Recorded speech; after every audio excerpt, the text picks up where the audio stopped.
We're good. Hello. Yes, hello. And yeah.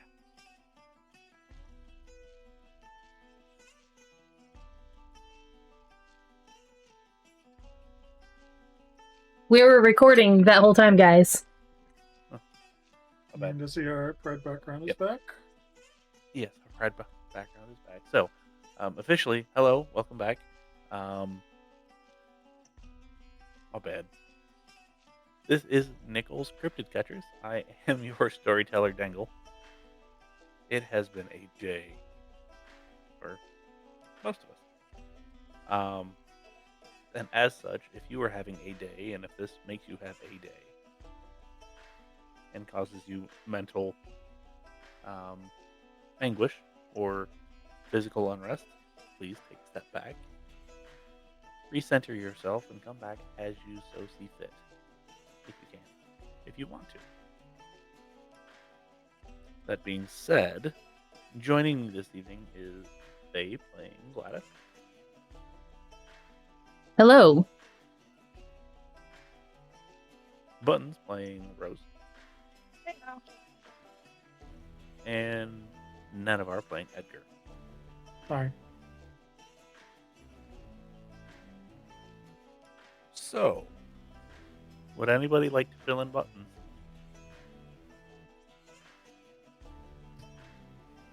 Everyone on Thomas dead. Don't say it like that. We each did a lot of downtime stuff. Gladys is known in a lot of places now because she got fed up with stuff. Edgar had a meeting with an old friend that might come back to bite us in the butt or might be good for us. Who knows? In a month's time, I think you said. Then we went to Utah because Gladys got a job. We did not tell Nichols. We left that up to Rose. So Rose had to talk with Ms. Nichols about us leaving without working for her. So that was, I'm assuming, very fun. We got some of the fleet ready and up to go. We got a truck built up with a craft station in the back, so we can do stuff on the go. And then as we were leaving, a bus came in that Rose drove down while we were doing our investigations, which led us to talking to a bunch of people, trying to figure out who knew what about the apparent angels that are all over the place. And during the night when Gladys and Edgar slept, we were woken up by something on top of the church, and it was apparently one of the angel things that zoomed off once it realized we were watching it. Ew. Yeah, really, really fast. Gotta go fast. Apparently Gladys made a friend. You mean Glad? Oh yeah. I mean, we'll talk about Marcy later. Yeah. So, Did I miss anything? nope. So, Rose, you have driven partly through the night. A not large bus, but it's definitely not a very small bus. It's big enough for 4 bunks. And an impromptu jail cell. At least that's what Smokey made. And storage lockers. And a hidden compartment. Yes. Yes.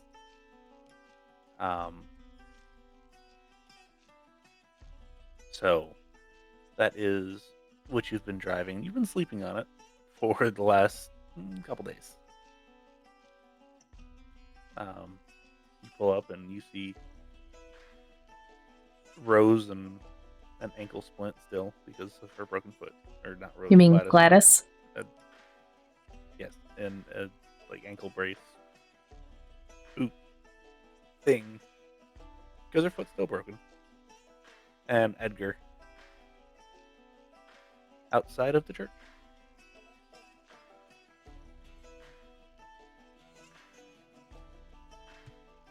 Well, it took you long enough to get here.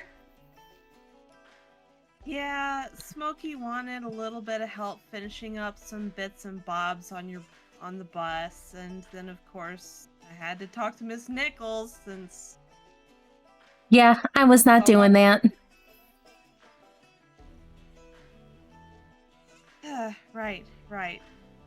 Right. Well, is your How'd she foot take still it? giving you issues? I mean, it's broken. Of course it is. You haven't been aggravating it too much, have you? No, the town's pretty small to walk through. Oh, well, that's good. How did she take it? About as well as can be expected. Thanks for that. You're welcome. Well, you and her seem to get on much better than her and I. Especially right now. Eh,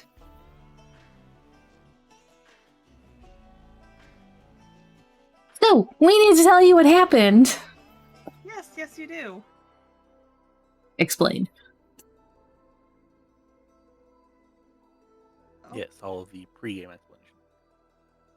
Okay. Jeez. Okay. Yep. So what now? You can talk to more people? There's what was it, a ravine? I don't know, there's the potentially buried body somewhere. I want to go see if there's a second one. We can talk to Father Rick about everything we've seen. He knows about all of this. He's the one that contacted me about this. Okay. We should introduce you to him first. Yeah, that might be a good idea. And right about that time, the church doors swing open. Out comes the pastor.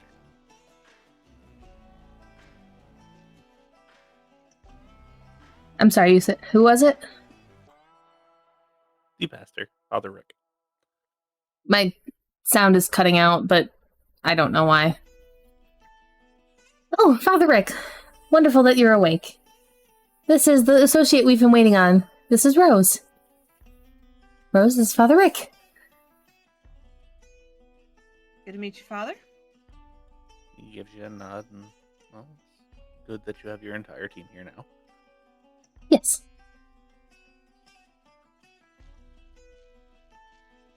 Did anything wake you up last night? Me, no. No. There was a visitor on the roof. Edgar and I woke up from it. What kind? The glowing ball of light kind. Oh, that kind. Okay.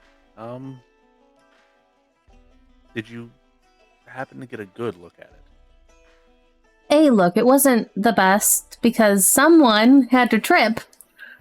And then it zoomed off. Make smaller bumpers. I am the one with the broken foot, Edgar.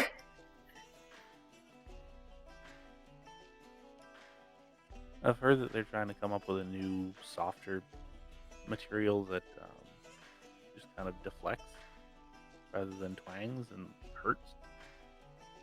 At least for cars.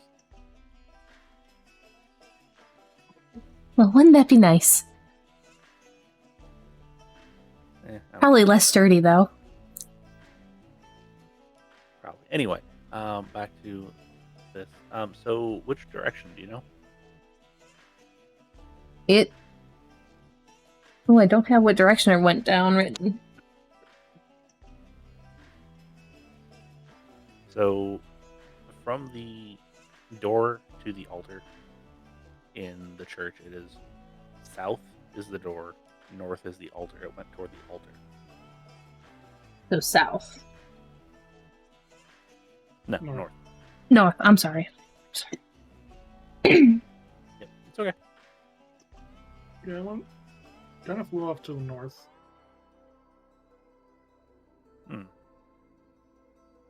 That's where everybody that's seen it has seen it, so that I guess makes sense.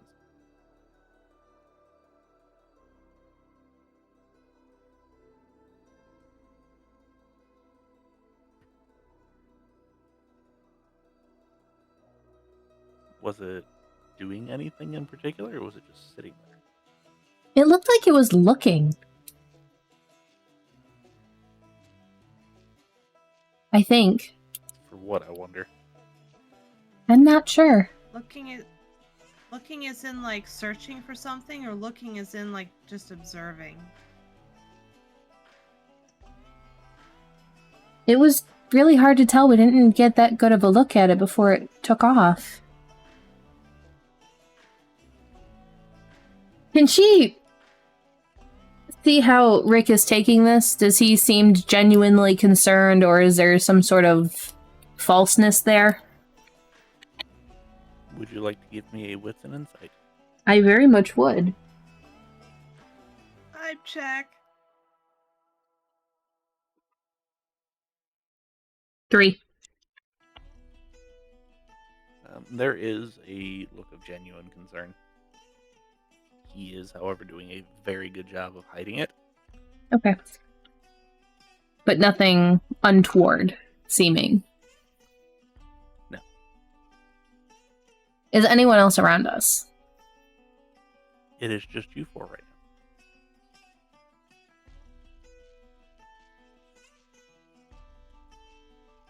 Well, should we explain what else happened last night, Edgar?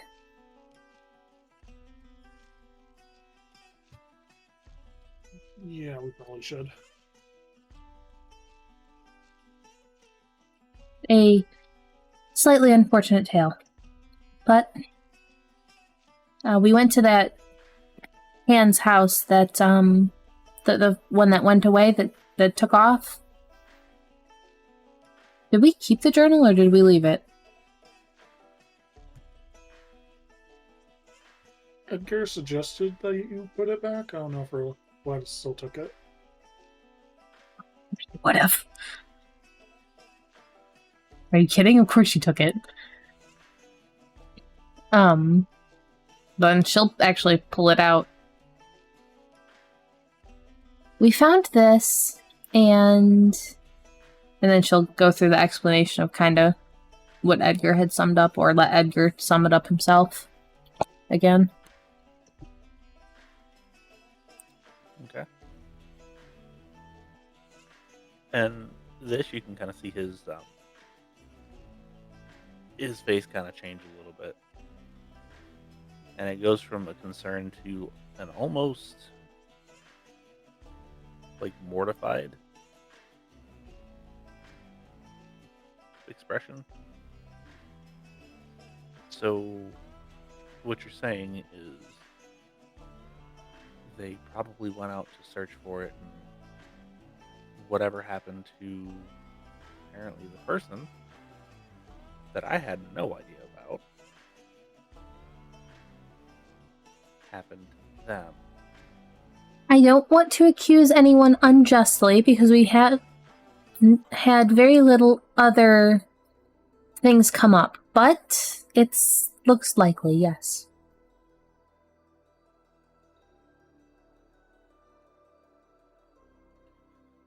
Okay. Well, the options are we go searching for the thing, which I don't think is the best idea. Especially if it did something to somebody. Still not quite sure of the explanation what happened. We ignore it and hope it goes away, which is probably not going to happen. Or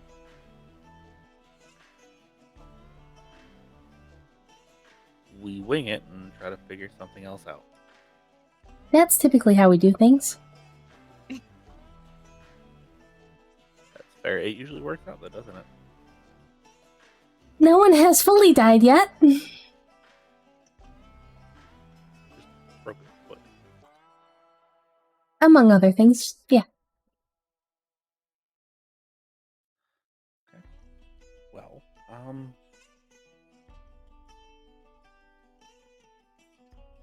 if there's any way that I can help you, please let me know. I will I do have a couple things that I have to take care of here first. But this afternoon I am free. If Before you... go, can I ask a quick question? Absolutely. Yeah. And preface, I'm sorry if this is a repeat of something they asked you before I got here. How long have you guys been seeing this angel? There's been reports for about 2 months. Okay. Following that up, is there anything that sticks out in your mind that might correspond with roughly that time? Did like a bunch of people all of a sudden up and go missing? Did someone new move into town? Was there some sort of big event at a town nearby? A weird discovery of some sort? Just anything that might stick out for roughly the same time? I actually have been traveling for quite a few months, so I honestly don't know. Our deacon would know, potentially. Or his wife, Wendy. Okay. Thank you. Not a problem. While you're here doing your things, would you... I believe the good doctor is also the one we need to worry about. Is that, would you be able to keep an eye on him just to make sure that nothing strange seems to be happening with him? He's a strange individual. He's also quite elderly, so I think we don't have as much to worry about with him as you're probably led to believe. That's fine. I don't know any. I've only known the people I've talked to here. Right, and I understand that. Mm. We can get his opinion on your foot, see if you can take the apparatus off. I would rather not strain the ankle too much. I mean, I can probably talk to him later today. Okay. Well, like I I think they said I have a couple weeks left. Right. And I hope that they are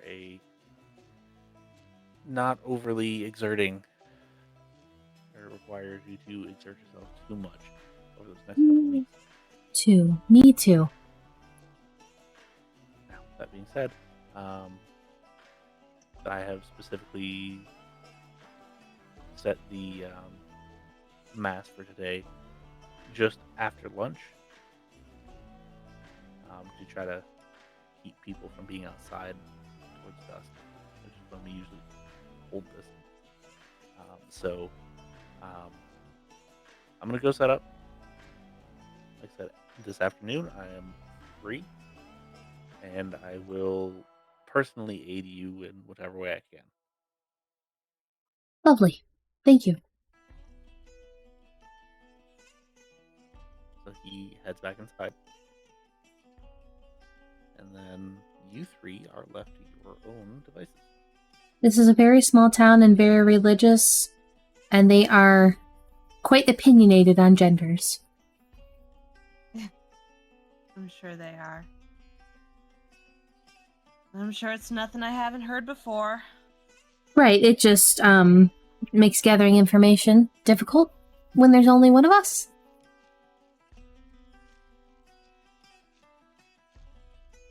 Right.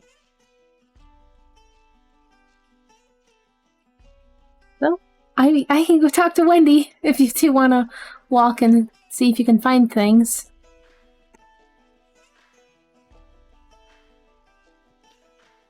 Yeah, that'd probably be a good idea. Sure. I can also hit a couple other names on that list. Oh, you have a list? Good. Yeah, we have a list of names of people that have witnessed things. Okay. Yeah, sure. I don't really know what else we would want to go see. I mean, there's potentially the farm.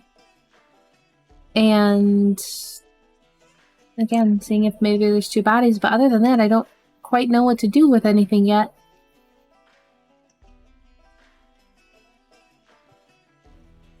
You should probably leave the ravine to us. We'll Yeah, I don't want to do that.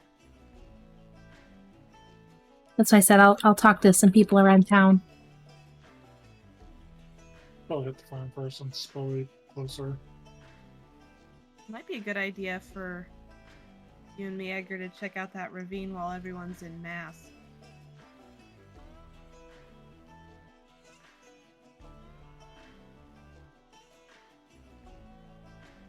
Thought?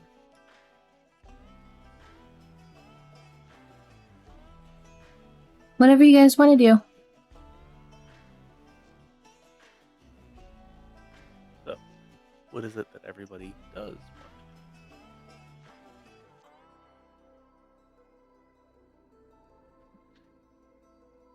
Gladys will go Where talk to was Wendy. that, where was that lady saw the angel, but then had to stop at our door? That was... From where you are standing, it is directly left of you. That was Elaine Warrington? Was that her? That was Marcy. Or no, yeah, that was Elaine. Sorry. Yeah, Elaine was the one that had to stop outside their door. Yep. My bad. So yes. Over there. I'll be right back. I'm going to go take a look at that real quick. Yeah, Edgar will head over there just to inspect the door, see if there is anything that stopped the angel from entering. Give me an intelligence and investigation.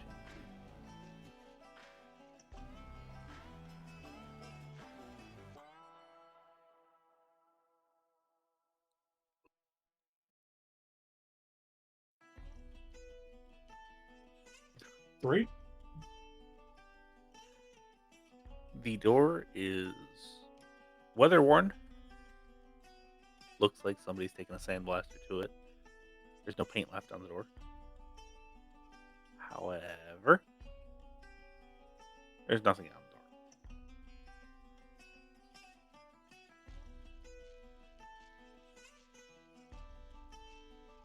the door. Edgar will make his way back to Rose and see if she wants to head out to the farm. Heck yeah, let's go. Okay. And what would Gladys like to do? Wendy and work on the list. Okay. So we will do Gladys first. Because chronologically, you would be faster. Here, we can breeze through the list of whoever doesn't really give her new information. So, first priority, though, would be Wendy. Mm-hmm. You were given her address. You find house number 16. Is it too early for visitors?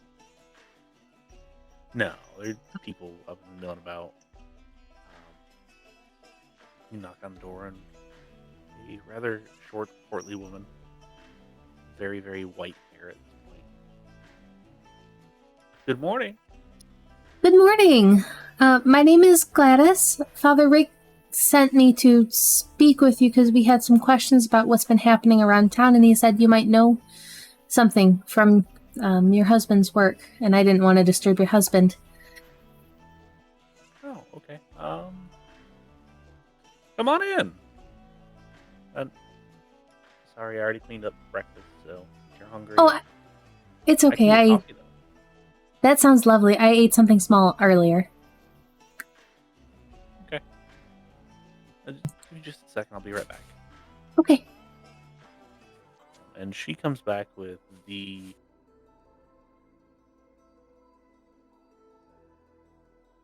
world's worst cup of coffee. Mm.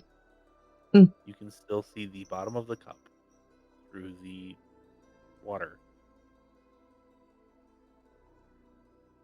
and she sets it down in front of you, and she is like, "I'm sorry.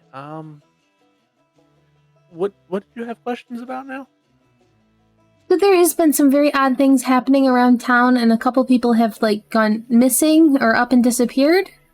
Do you know anything? Well, only rumors, really. I know a couple people claim they have seen something out there, and it's concerning, because who knows if they actually saw something. Well, a couple of them were a bit into the drink, and, they shouldn't be doing that. Right. And then others, well, they were doing other things that they shouldn't be doing, and they probably just made up excuses for being out there, or coming back.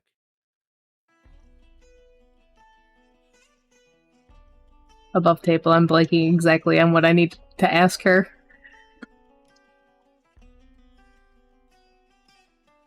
Well, let's see here. Potentially about the meeting and the bodies and,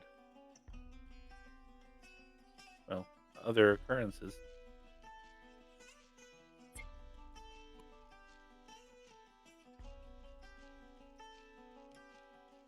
Ooh, how do I even start this?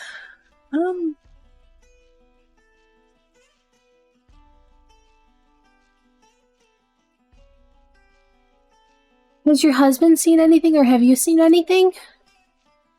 We're just trying to get to the bottom of what could be going on here, because it's just a lot of people saying weird things. Right. No, we haven't seen anything. I'm sorry. At least I haven't. I can't guarantee that my husband hasn't, but I certainly haven't. I don't really go outside of town. Understandable. Not a lot out there. So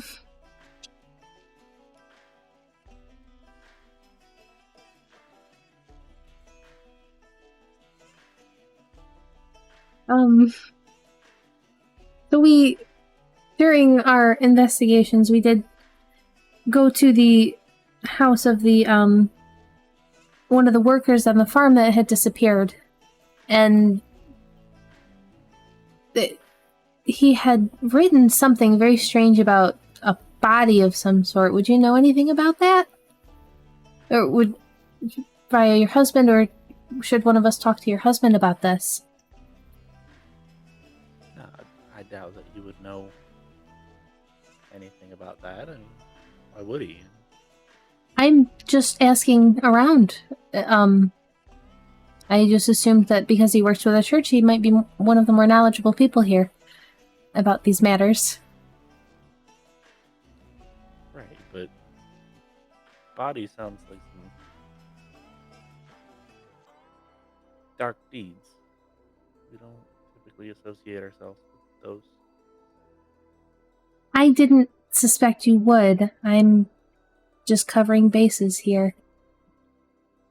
What we do? We do private investigations. Has Gladys even touched the cup of slightly tinged water? She would have grabbed it and, like, started to take a sip, and then just plowed on talking. Okay.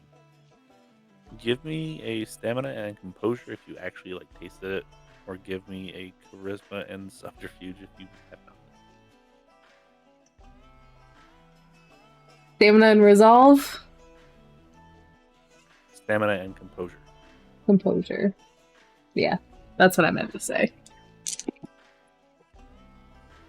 2. You kind of sipped it and kind of spit it right back out during that time, and kind of scowls a little bit.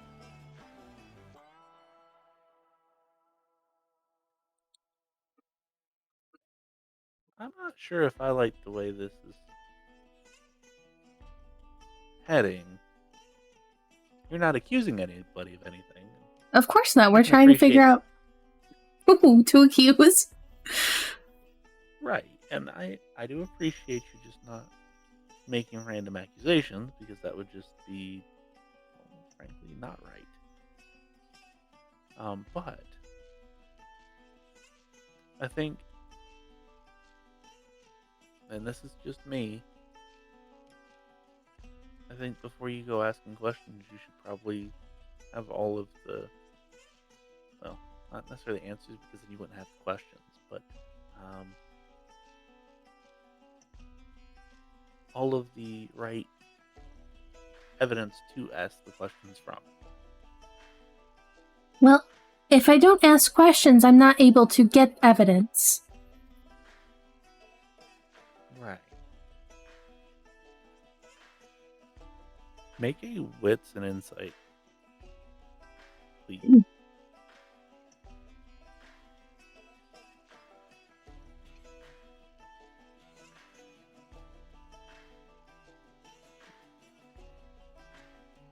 I'm gonna use a willpower. Okay. 4.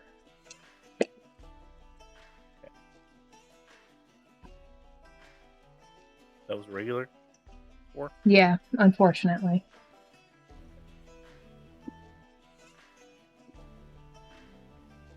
She seems a little bit uneasy. However, you can't quite put your finger on it.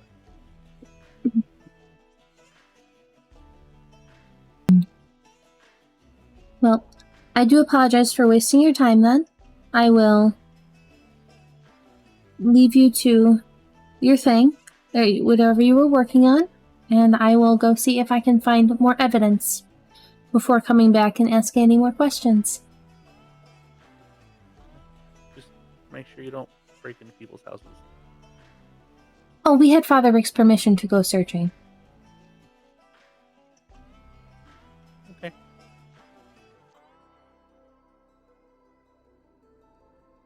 And she just kind of smiles. We'll Kinda just like leave the that. coffee there. Yeah.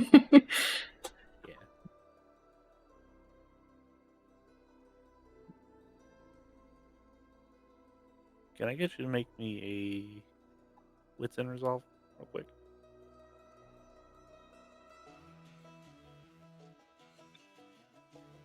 It's not good. How many did you get? 1! Well, that's good enough for this. You didn't say anything about going and searching in anybody's house during that entire conversation. It kind of hits you right as you walk out of the door. Oh, hang on. It cut out again. What'd you say? The fact that you never said anything about going into that house kind of hits you when you hit the door. So, once she does get to the door, is she being walked out? No, she's still sitting there. Gladys will start to turn the handle and open the door, and then turn back to her. If you're so worried about asking questions and falsely accusing, I would appreciate that you didn't accuse me of breaking into people's houses if you don't have evidence for that. Never accused you of anything. You told me to not break into people's houses when I mentioned us finding something. Well, I assumed. But I never accused. Every time it keeps cutting out, I'm sorry. I never accused, but I assumed. And where did you come to that assumption? Well, does it really matter? It does, because that's not something people typically do or accuse others of.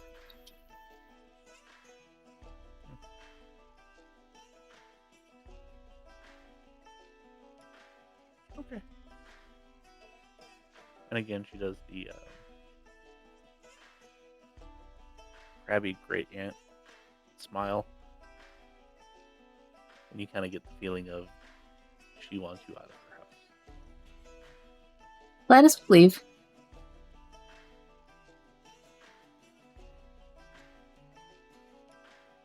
Interesting.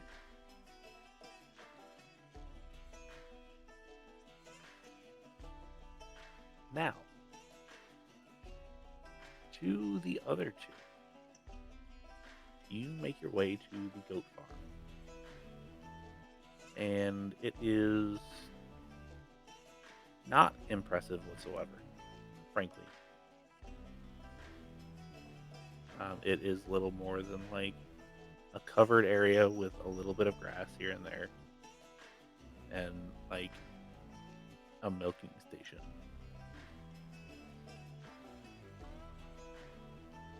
Wow, when you said this place was tiny, you sure weren't kidding. Yeah. They don't really seem to have a whole lot here, so. Doesn't it make you kind of feel weird that an angel would choose to appear here of all places? It's possible someone called it here.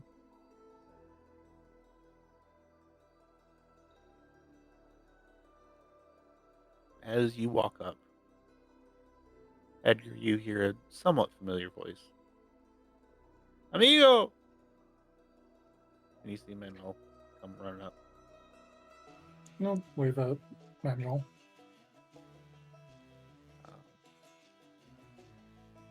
And he kind of pops down the shoulder. Come on, I got some stuff that I want to show you. Alright, people are. And he kind of leads you and Rose kind of around the back of the milking stand. Then apparently a couple of goats had kids overnight.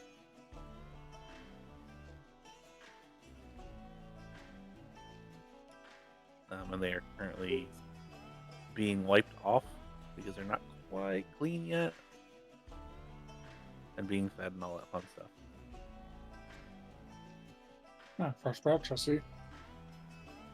Yeah, we knew one of them was getting ready, but didn't realize it was going to be last night.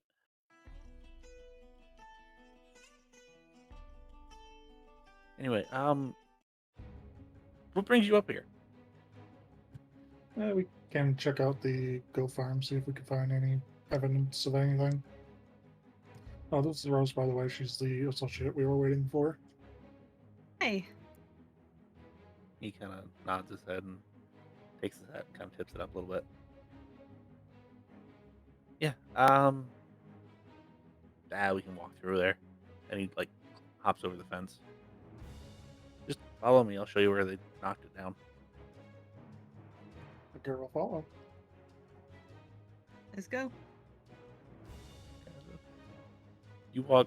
It's not a big field by any means. It takes a couple minutes to get across it, but it's not big. Not really.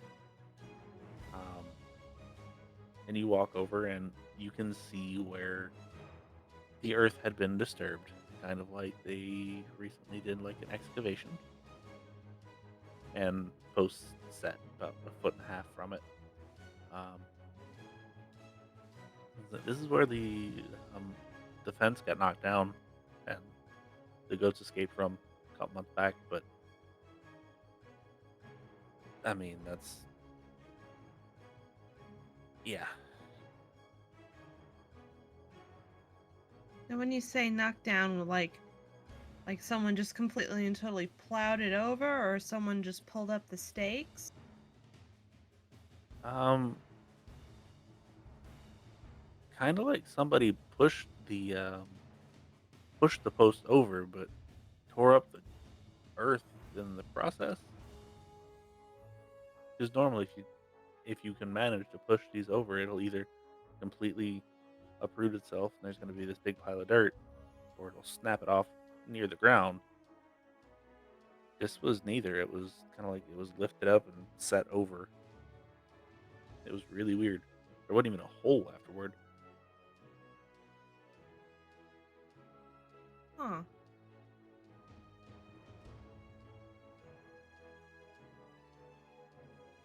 The girl will take a look at the ground near the post, see if he notices anything. Okay. Give me a wits and awareness right now.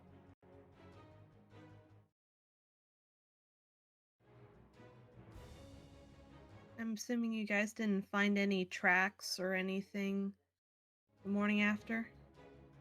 No, with Under all the willpower. goats running through here. With all the goats running through here, there wasn't anything to find. I figured that might be the case. 3. You are in luck because in the disturbed earth, you notice some glinty rocks. Let's put it that way. Pick one up, take a closer look at it. Okay. Give me an intelligence and academics. If you have it, I will also take science.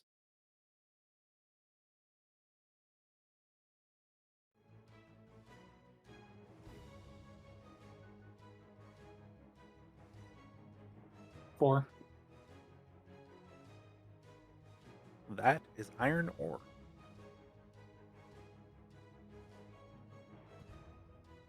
Interesting. What you It got looks there? like. It also kind of looks like it was fragmented off of a larger part. This is iron. Looks like it was chipped off somewhere. Iron. Are there any old mines or mineral deposits nearby? I mean, there's an old. Well, it was a gold mine until it ran out, but they used to pull iron out of it all the time. Not too far. It's up near the pass. Edgar, you think that might be near that ravine that you guys were telling me about earlier? Ravine. You mean the ridge? There's not really a ravine around here. Probably. Make a pretty good hideout. I mean, yeah, about 50 years ago, there were supposed to be some old outlaws that tucked themselves away up in the area, but then they just kind of went missing. So Hmm.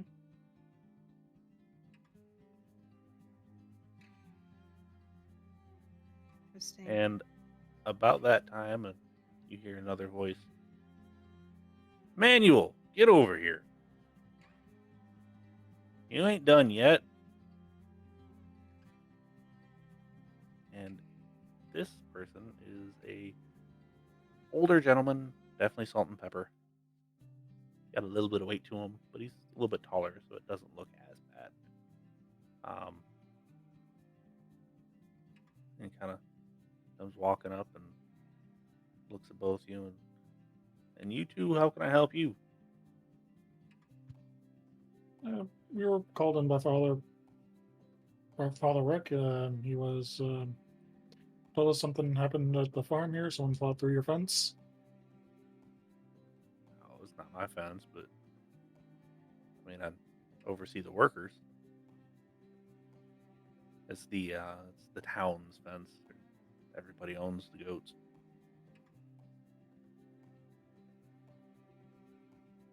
Can I get your names? Edgar. You can call me Rose. And he sticks his hand out to Edgar and Ethan. Or we'll shake his Ethan hand. McDonough. He's like, Ethan McDonough. Ah, you're the deacon, correct? Oh. Apparently somebody told you something about our little church, didn't they? Yeah, we've been being filled in here and there. Nice to have you guys in town. Maybe this whole business of a floating sun or whatever people calling them angels, preposterous, right?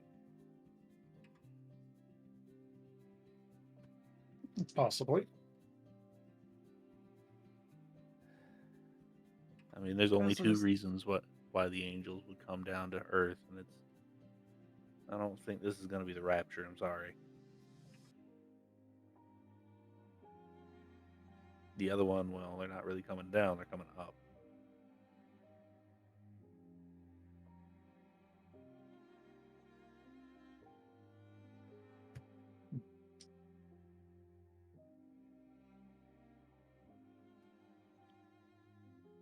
So, is there anything else I can help you with?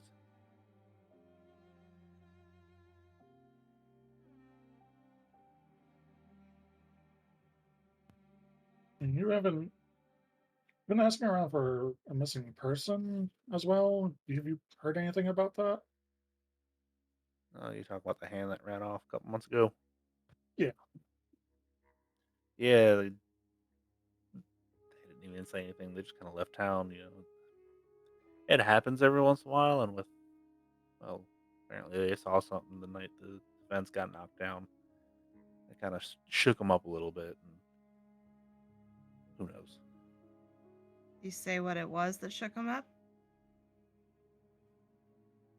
He didn't, but that doesn't necessarily mean that it wasn't nothing. So,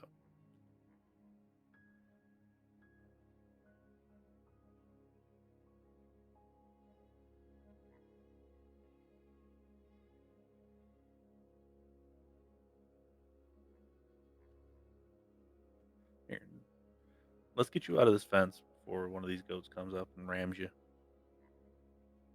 And he leads you back across, and he helps you over the fence again. And kind of turns. You're welcome to interview everybody here. Really, nobody was here that night, so if you're looking for what shook them up, I don't know a good place to point you. Can I insight check this, as it were? Yep.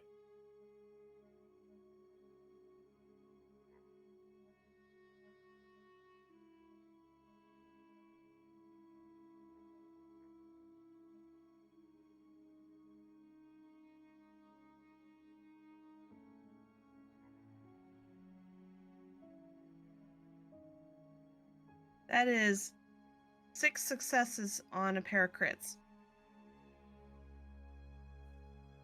Okay. He seems to be lying about something.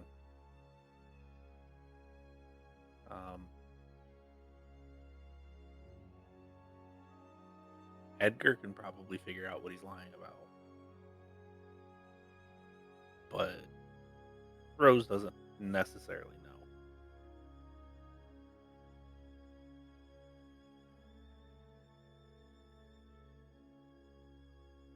And think it's possible something else scared him out of the town? As far as we heard, the angel hasn't really approached anyone. I mean, what do you mean? I'm not sure. Father Rick did say he lived in quite the hurry. He even had us check out the house and it looked like there was still food on the table and stuff. Oh, do you think maybe another farmhand got into a feud with him or something? Are you saying somebody threatened him and he ran off? Oh, I just got here.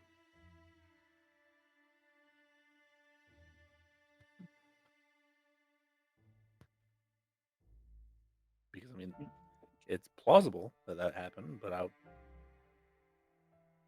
don't know who would do that. We typically don't have problems like that in this town, so if we did, that'd be concerning, and I would want to know who did it. No rumors of feuds or anything. Not that I know of. Now, would you like to roll another insight check?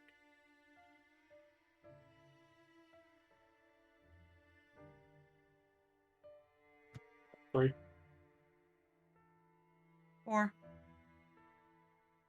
he's actually being 100% truthful.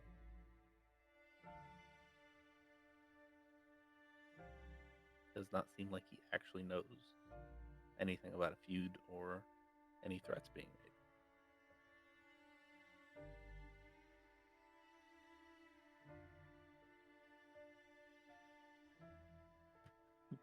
I suppose we'll take it up on your offer and talking to the others, see if they know anything. Yeah, just make sure you don't get in their way too much. I mean, a little bit here and there. Just got to make sure that everything gets taken care of in there. And then we're going to be heading back in town about lunchtime. So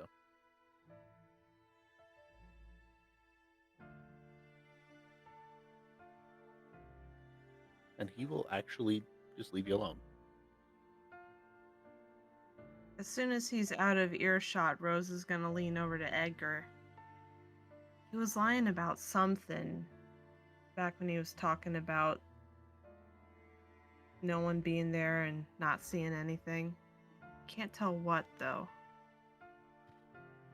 According to the journal we found yesterday, someone did come to his house and make threats. He was wondering if it was McDonough who was sending them.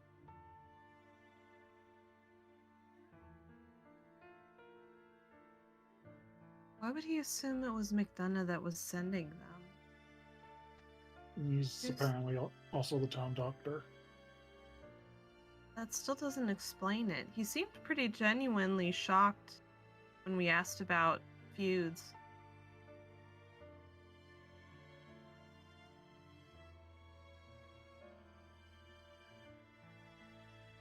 Guess we'll just keep talking around.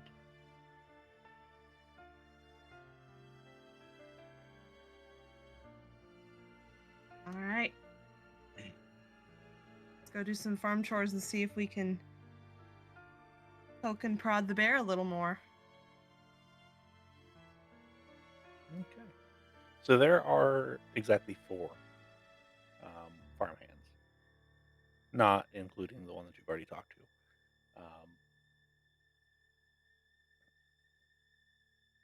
Rather than having long drawn out conversations with each one, I am going to allow roles. I will allow you to tell me what roles you want to make and how they actually apply to the information that you're trying to gather.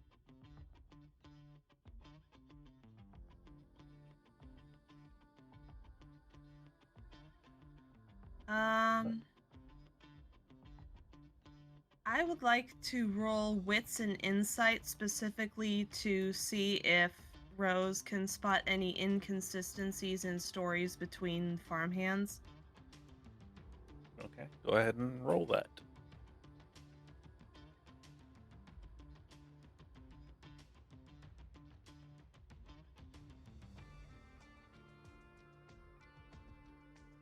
That is 5 on a crit. Okay. Pair that with what Edgar is doing, and what is Edgar going to do? Would it be possible to roll wits and streetwise to gather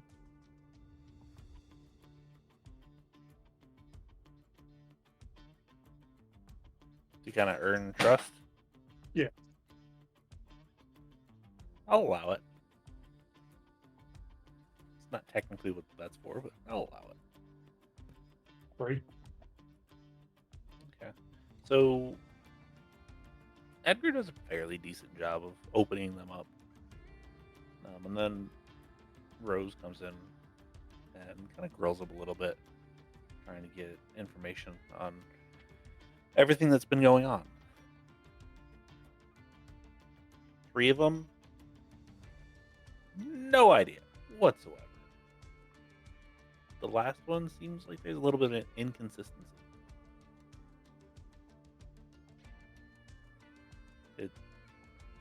The story changes slightly each time that you ask, and the descriptions that they've heard changes slightly, and it kind of gets a little bit more toward the uniform side of what everybody else has been describing. but they're adamant that they've never seen it.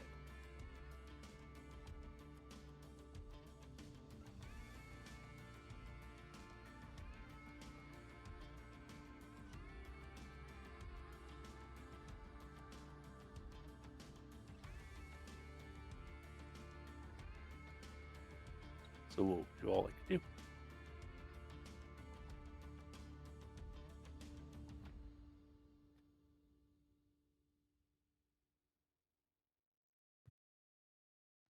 How close is it to lunchtime? You probably got about an hour still. You've been talking to everybody for quite a while.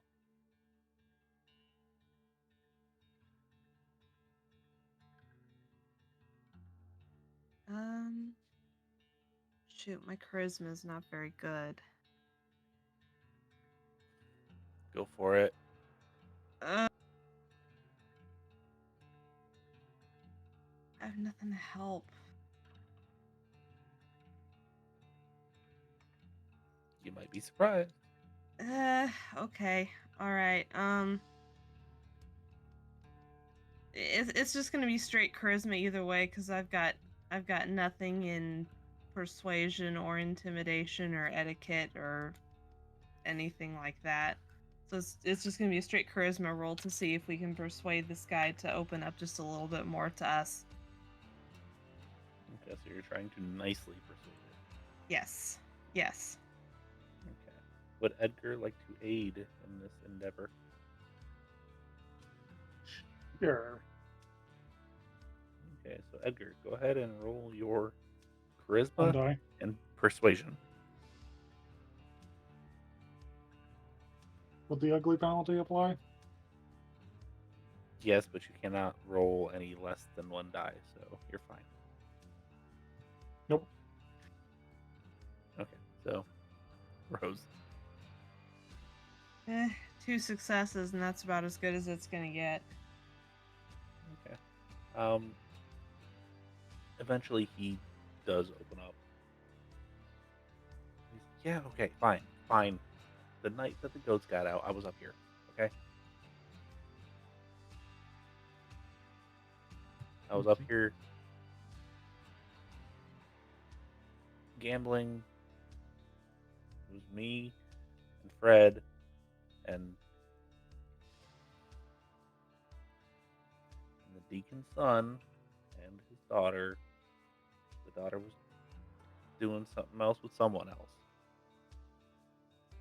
They're no longer with us, though.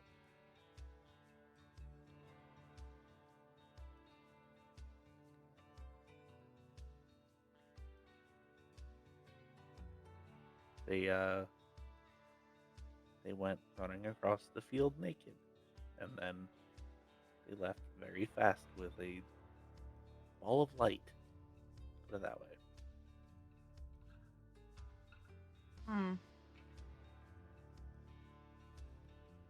Let's see.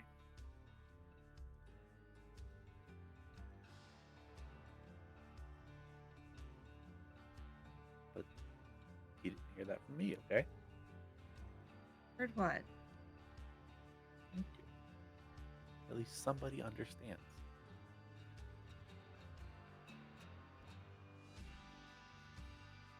Now, can I get back to work now? Oh, yeah, sure. Do you need any help? No, I just gotta put feed out for them, and then we'll be done. Let me know if you guys ever need any help. We should be fine. Fred over there can carry like 3 bags at a time. It's great. I only gotta carry 1. And Fred is very, very large, just in general. Reminds me of my cousin. So they go back to work. And you see the deacon come walking up from town. You two find everything you needed. I believe so. Just about, yeah. Okay. Well, and he's like, all right, boys, hurry up. Once you get that taken care of, go wash up and meet you at the church. apparently there's going to be a potluck today. Stay away from my wife's cooking. You know it's good for you. And he's like, y'all two invited too if you want, but I love my wife.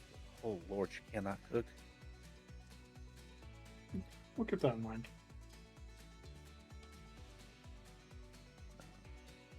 He's like, but if you do, it's fine. I'm a doctor. I can take care of that too. I'm also the vet. You know, take care of everything around here. So, anyway, y'all two have fun. Don't get in any trouble. Then he actually starts helping load the feed troughs. Now, meanwhile, back to Gladys. Yes. You wanted to work on the other parts of the list. Yeah, the ones we haven't talked to the previous day. Okay. Specifically just the women or men too? She'll work down the list of the women, and then whatever is left, she'll talk to the men. Starting, at least on the men's side, with the unreliable ones that Edgar did not talk to. Okay, there's just one. However, to the women's list, most of them you talk to, and one of them is off their rocker, 100%. Like that, there's no doubt in it. Like they were saying that it had like bat wings and it had big glowing red eyes, and that's definitely not this thing. Might have saw something else, but definitely wasn't this thing. But the majority of them give the same exact recount of exactly what they saw, and it was always on the outskirts of the town. However, you come up to the last name on the list, and it is Lindsay McDonough. And you almost missed it because it is on the back side of the last piece of paper. Mm. Okay. Then you find their place of employment. And they're part of the tailor. You come walking in. There's a very, very, very old lady that probably shouldn't be working anymore in there. And she's just going away at some needlepoint. And then there's an older gentleman. And then there's a younger woman that seems to be like having dresses and like putting together pants and stuff like that.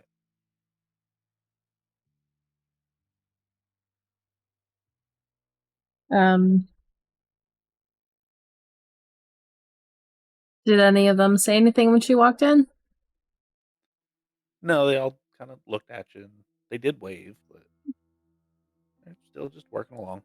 I am looking for Lindsay McDonough. And the younger woman is like, "Oh, that's me." Do you have a few minutes to talk? I can come back later or find you some other time if now is bad. And she'll kind of look over at the other two as she says this. Oh, they don't mind. And I can work and talk at the same time. It's fine. I've been doing this for 3 or 4 years now. Okay. So we were brought into, and she'll start walking over to her. We were brought in to figure out what is going on with all of the so-called rumors of things that people are seeing. Oh, the angel. Yes. Right. See, funny you should ask. each day it kind of gets a little bit more fuzzy. Mm-hmm. I remember I saw it. I don't really remember what it looks like anymore. Really? Because I thought it was pretty distinctive. Yeah, I mean, obviously it's big and bright and it's circular, but like at first I thought I knew the specifics of what I saw, and then I would say I'd be able to mistake it for a reflection. But I mean, you can't really mistake something like that for a reflection of like the moon. So You I definitely lying? saw it. I just would you like to roll? I would. I'm sorry for cutting you off. What's an awareness? Or insight? Insight or awareness? Insight, please. Same thing anyway. 3. She does not seem to be lying.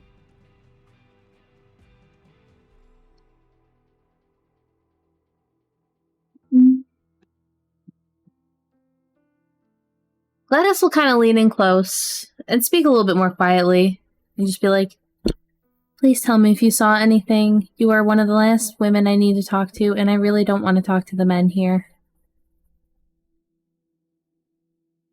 I don't blame you.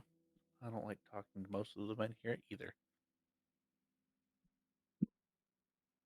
Now, do you have either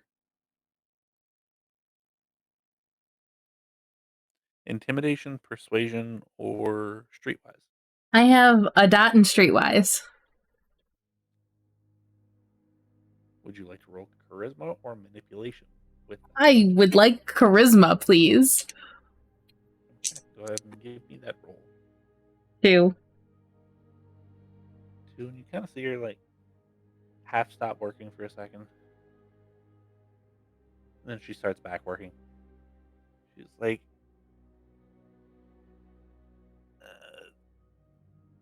give me 5 minutes. Of course. We're going to close up and then I can talk to you out back. Okay, lovely. Should I wait for you outside? Or you can wait in here, it's fine. I know it's bright and it'll get hot out in the sun, so. Yeah, it's a tad warm out there, and I would love to sit down right now. Yeah, by all means, take a seat. Then she kind of points over to a rather large bolt of cloth, and she'll say, "There's a seat right there." Let's take a seat. It's less forgiving than you expect, but it's not too bad. That's fine. She'll just gently stretch her foot. Yeah, and the elderly couple don't really say anything. They kind of smile at you as you kind of wait. And 5 minutes goes by. She stops her old pedal power sewing machine, and she's like, "Okay, I will be back later after ceremony. You two make sure that if you're coming, make sure that you get there on time. If you're not, make sure you have lunch, please. We are having potluck, apparently. I'm sorry for what my mom makes." And she kind of motions for you to follow her as she walks outside. We'll walk outside. She takes her around back of the little tailor, and it's actually a little fenced-in area with a little covered thing. So I do remember what I saw, but if I say too much, then people get mad, and then I get scolded, and I don't like that. Look, I'm going to be honest with you, Lindsay. I couldn't give a shit about any sort of religion. I'm not religious. I just want to get this over with so I can leave and not deal with any of this. So the more you can help me, the happier I will be. Oh no, it's not a religious thing. It's my mom saying that I'm spreading gossip. She's not a very nice person. Is your mom Wendy? Yes. He doesn't like me. Oh, good. That makes two of us. Well, not two of us, but Right. two of us. Yeah, he doesn't I like. spoke with her this morning. It was not a pleasant conversation. Right. So, and she recounts like what she saw, and it is exactly what you saw, word for word, image for image, and she's like, and it was silent, and it just came from out of nowhere, and then she kind of pauses and went off in a different direction than me. Right. Edgar and I saw it last night on top of the church, and I could not figure out what it was looking for. It looked like it was looking for something. If I knew, I would tell you. I've seen it a couple different times, and it's been on the church a couple times. It's been over a couple people's houses. Can I ask what you were doing when it came up to you in the field? Or wherever you were. I'm assuming you were outskirts of the city, because that's the only place it's been other than the church. Right. I was engaging in things that I shouldn't have, admittedly. Good for you. And yeah. And it was just one of those things that I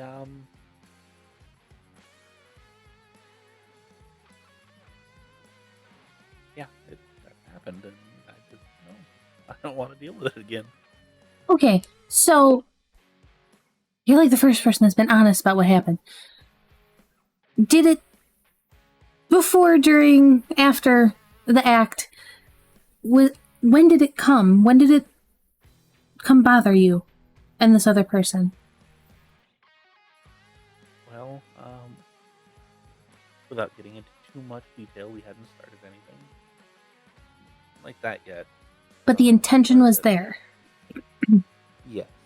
And I didn't even like him. And then he was like, he had stood up and started doing his thing, and I had sort of started doing mine, and then it came, and then he started running, and because he was scared and I was scared, and I just kind of blanket rolled over with it and left me alone. And then I saw it take off after him and knock down the fence in the goat field, and then it. So it went after him, not you. Yes, and I don't know if it was a targeted thing or if it was just a happenstance, or Did you not want to? No, that wasn't the problem.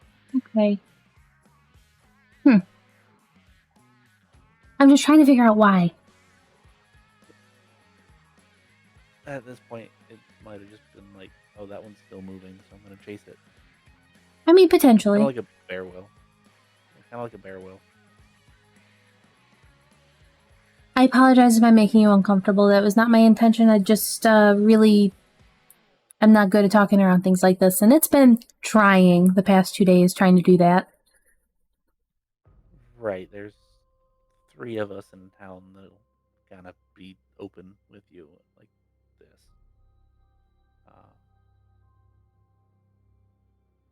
My mom doesn't like any of us. Who are the other 2? Marcy's one, and then the lady that lives right by the church that's loud. Eva, no, what's her name? Elaine? Yeah, that's the one. Okay, yeah, I've already spoken to them. Really, those were the only 2 that gave me any good information. I'm not surprised, to be honest with you. Everybody else is scared of my mom, so. Yeah, well, thankfully I get to leave when this is done. I would say take me with you, but I don't think that's an option. I mean, depends on how much you want to get away. Honestly, just have somebody pick me up in a car, and I don't care where I go. I'll leave. Think about it. I mean, how old are you? I'm 22. Okay. Yeah, I mean, it's not kidnapping then. No, it'd be a willful thing anyway, and Right. pretty much do whatever you want. Age of 12 here, so. Oh, okay. Well, keep it in mind. We're leaving as soon as this is taken care of. Okay. Maybe I'll, if you'll allow me, maybe I'll go with you. Depart at some point between here and wherever you end up. I have no problem with it. Hell, I can get you a new name. No, it's fine. I can still use this one. I haven't killed anybody yet. And she kind of chuckles. That's the word. Anyway, If you can think of anything else that you think might help, please let me know. let me think about it a little bit, and I will absolutely let you know. Okay. If you want to make my mom mad, show up at potluck. Okay, I don't want to eat her food though. Her coffee was atrocious. You mean her tinted water? It somehow tasted rancid. Yeah. She burns it. I don't know how. There wasn't anything there to burn. She roasts it before she grinds it. It's already been roasted. Yeah. I see. Maybe I should bring something and cook it. I'm actually pretty decent cook. That would be hilarious. You're welcome to my kitchen. If you don't mind, I think this would be great.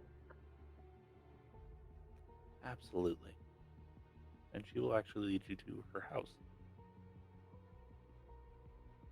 Just what does Gladys make? What does Lindsay have ingredients for, first off?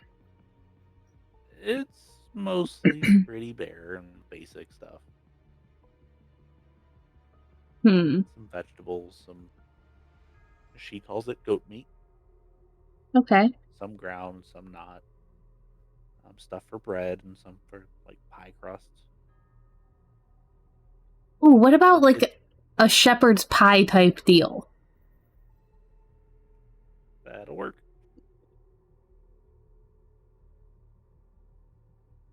So yeah, she take a minute, make some of that. And when you're done, she's ready, or getting ready. So you coming down to church, or? Oh, of course, I have to drop this off. Wonderful. And she will walk with you.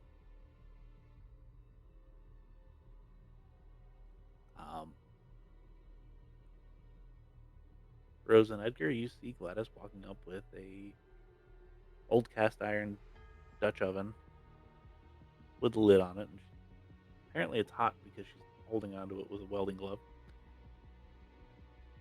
Oh, do you need some help with that? Are you okay to carry that with your foot? I mean, if you want to carry, you're more than welcome to. My little noodle arms are getting tired. Rose will go over and finagle her way into the gloves and carry it. Lindsay here, let me use her kitchen to make shepherd's pie.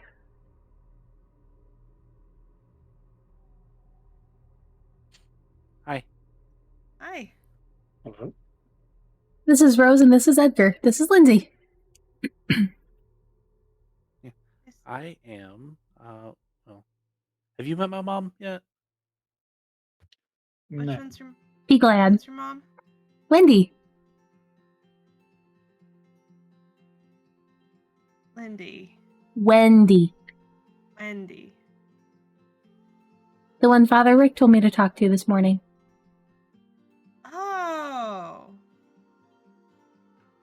no, but we met your dad up at the goat farm. Oh, really?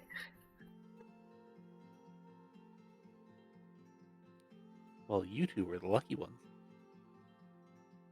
I don't know. Do not eat her food or drink anything she makes. I wasn't planning on it. But, okay. I take it you had to find out the hard way then. I thankfully got away with just taking a small sip of something akin to coffee.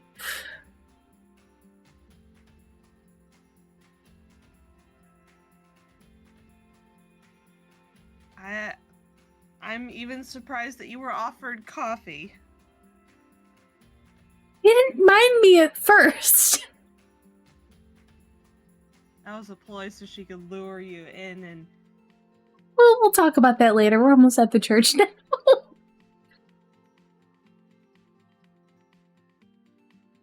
Yes, and within minutes you were at the church. The entire town is there.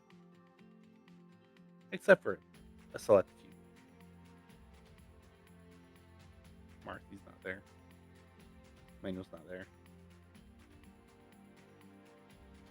One other person that Gladys interviewed is not there as well. But it's just a random person on the list. And then, of course, Off the Rocker Lady's not there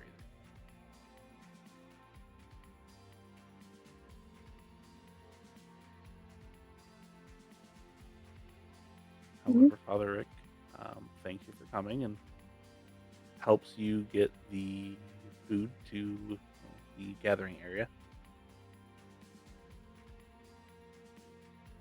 Just for fun. Okay.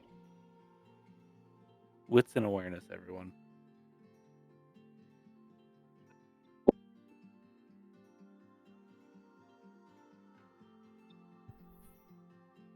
Five with a crit. Because, you know, this is the important part to get a crit on. Yeah. 4. Okay. So, Rose and Gladys immediately pick out which one is Wendy's. You don't know how she did it, but she burned the bottom of some rolls, but the top is still doughy.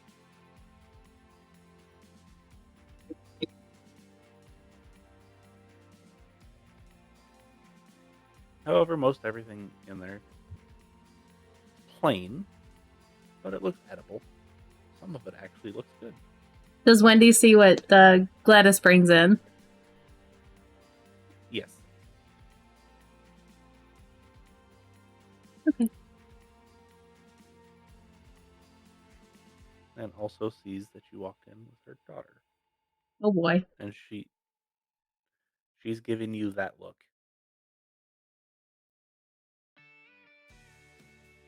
Is Lindsay still near us?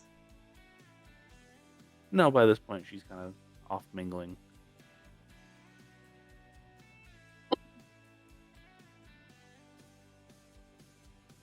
Well, this isn't really the place to talk about what we have discovered. Unfortunately. But some of the food looks okay. Sure does. Let's grab some food. To-go plates, I guess. Another Edgar. Okay. And you grab your to-go plates and you head to the bus, I assume. And you shut the door and you make sure the windows are up, at the very least. You actually do have a bit of privacy. Still talking a little bit on the quieter side. So something's going on with Wendy. She was being fairly suspicious, and apparently, without me even saying, knew that we were searching through that one house at night. So she's the one with the goons who scared away the farmhand, possibly? Or she was the one who looked in on the window. Because you remember you saw someone? Yep.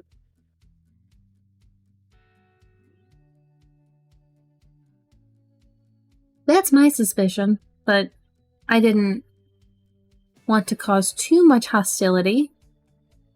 yet. Oh, I didn't know what you guys were doing. I didn't want to cause a problem there. Oh yeah, no. But no, there's something definitely weird there. Yeah. We found out about an old mine. Okay. Yeah, we found some copper ore at the farm. Iron. Where the... What? Iron. Yeah, iron, sorry.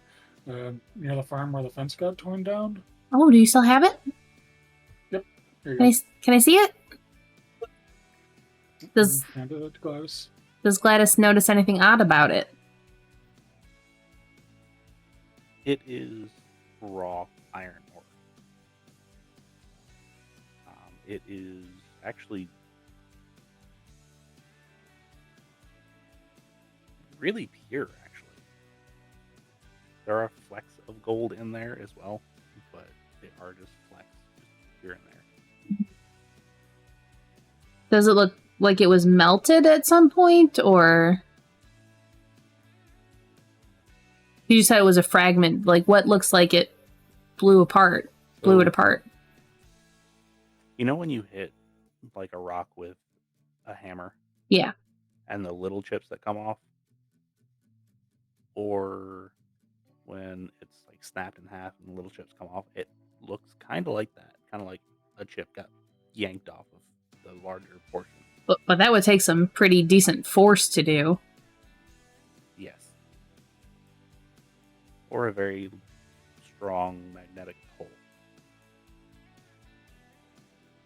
This is strange. Was it found in the ground? It's kind of around where the dirt got dug up. So potentially came from underground?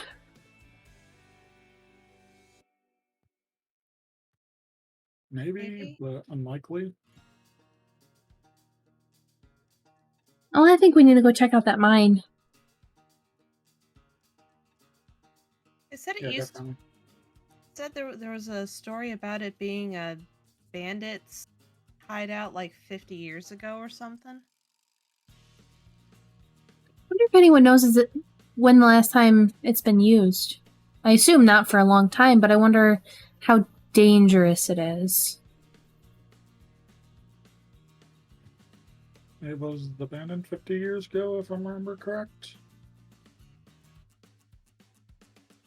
Right, but why was it abandoned? Was it because it wasn't pulling anymore? Did something happen with the support structures? Like, why? Why was it abandoned?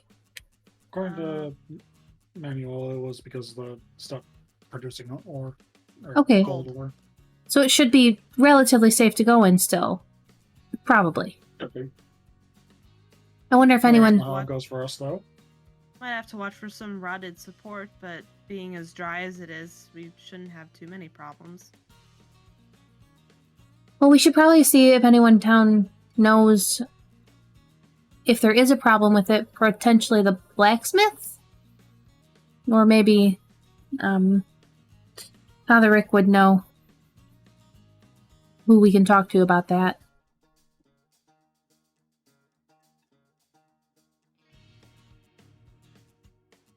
But I think that is probably the next course of action. I'm not getting any new stories here around town. Yeah, I'll say there is, aside from the fact that we know who got taken. It was apparently someone the deacon's daughter was with. Oh, yes, that's... Lindsay... And then she'll go to describe what Lindsay had told her.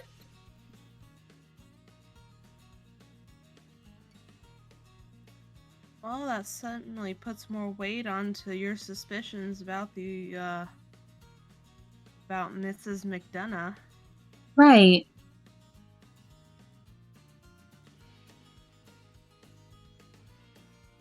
I'm wondering if something's going to happen tonight now, too.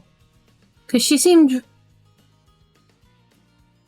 slightly off when I was leaving. Like, obviously she was angry, but after I told her to stop accusing people if she doesn't know what they've done, after she accused us of breaking into the house, she didn't seem too thrilled with me.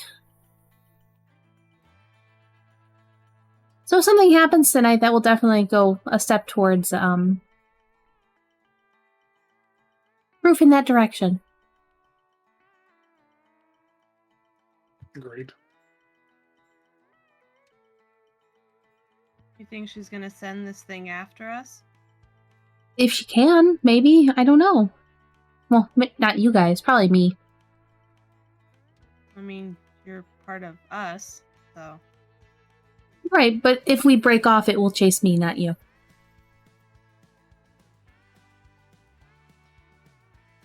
I mean, I could always do something a little untoward, see if maybe take the heat off you. Don't want it catching up to you while you're still limping away. Well, that's a problem for tonight. I think heading to the mines is what we should do now.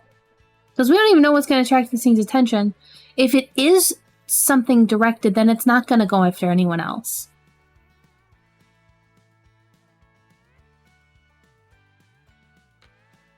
And if it's not, then who knows? Maybe it would be... If it's not, just strip off your shirt, it'll be fine. I was thinking more just like start shooting at it, but okay. I mean, you do what you want. You know, it might not... See, here's the thing. If it's chasing me, and you shoot at it, and it moves as fast as it does, you might hit me, so don't shoot at it.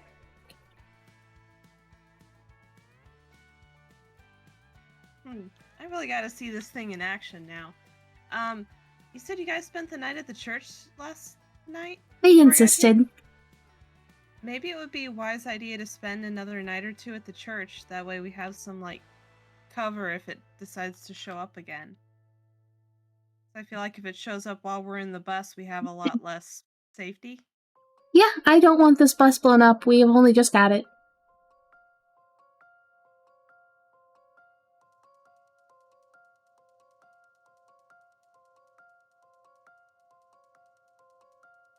Okay.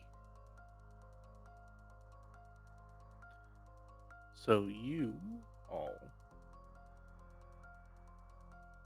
enjoy your meal as much as you can. It's not overly flavorful, but at least it is cooked properly.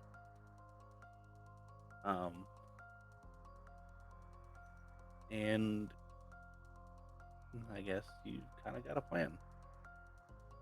Rough plan, but a plan. Okay.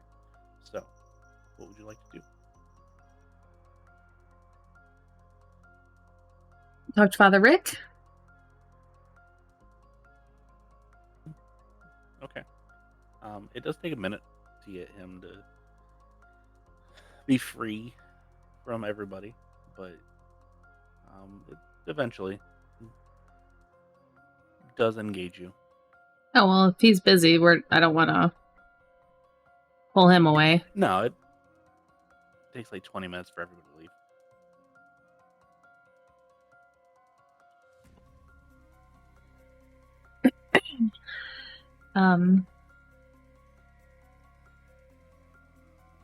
So, do you know anything about the old mine? Sawtooth Mine, I believe, is what it was referred to as because it's on Sawtooth Ridge. It was an old gold mine about 100 years ago. Was real prosperous for about 10 years. And then when it stopped actually producing any real gold, there's still some left in there, but it's not worth getting out. There's too much iron in there. People kind of abandoned it, and then it was left abandoned for 40-ish years. I think it was like 42 years or something. And I forget the name of the gang that decided that they were going to take refuge there from the marshals, but they hid out in there, and then one of the times when they went in there, they just never came back. There's people that say that they were digging a tunnel through to another mine to get out, and that collapsed on them. I don't believe it. I think that people were mistaken just didn't see them back out, personally. So is it theoretically structurally sound enough to go in? Yeah, there's kids that go in there all the time. They Okay. play in there. It's a dare that kids see of each other. It's supposed to be scary. Gladys will pull out the chunk of iron. Because they found... Edgar and Rose found this at the fence that got torn up.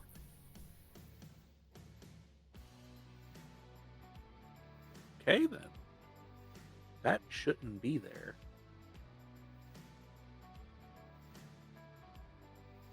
But, I mean, that would make sense.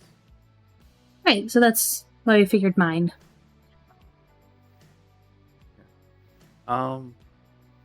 Here, come into my office real quick. I'll show you where it is. Assuming you don't want me to go with you, otherwise I'll just take you there. If you want, that's up to you. Even with a car, I think it'll take a couple hours to get there today. I don't know if you want to be out there at night. I didn't realize it was that far away. It's just in a weird spot. It just takes a minute. It's doable. And it's, honestly, your little truck here can probably make it up there and back. No problems. Well, what do you guys want to do? I mean, I'm good to go out there. The sooner we check it out, the sooner we have a better idea of what's going on, right? Didn't know if you wanted to be out there into the night. We're in June, correct? Yes. And so about 1 o'clock-ish? Give or take, yeah. Should have plenty of time to take a quick look and make our way back. If it turns out to be a quick look. Not, I guess we're camping out. I mean, if you want to go all the way down in the mine, it'll probably take you the better part of a day. I wouldn't suggest that, because I don't know what's at the end of it. There might be gas built up or whatever, but the mouth should be fine.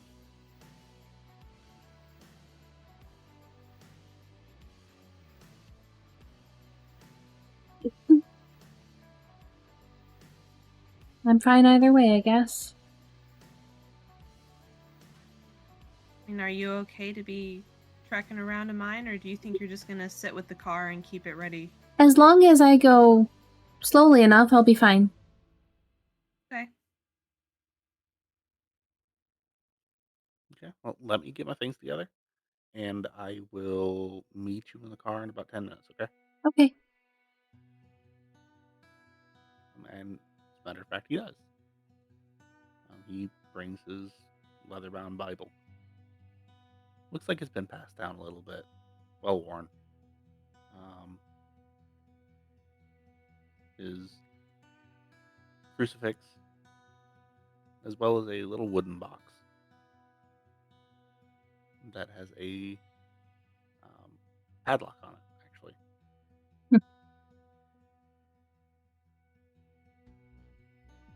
Gladys will be bringing her crossbow and a couple of the assorted bolts with it. Okay. Edgar will bring his rifle and pistol. Okay. Rose will have her usual assortment: rifle, ammo, water canteen, and she'll also have the rosary from the last case wrapped around her wrist. Okay. So you pile into the vehicle. No drive check required. Really, because there's one road out, and then he tells you to take a right, and there's that one road, and there is no branches. And yeah, it takes a minute because the road's not smooth, so you gotta go slow. Look, Edgar, nowhere for you to bottom out our truck again.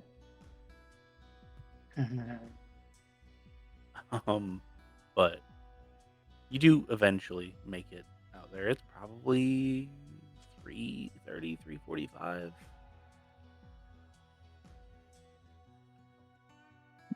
But there is a mouth of an old mine looming in front of you. As we approach it, do there seem to be any outward signs of recent traffic aside from us? Nothing recent, no. Do we have a chunky flashlight from Ms. Nichols?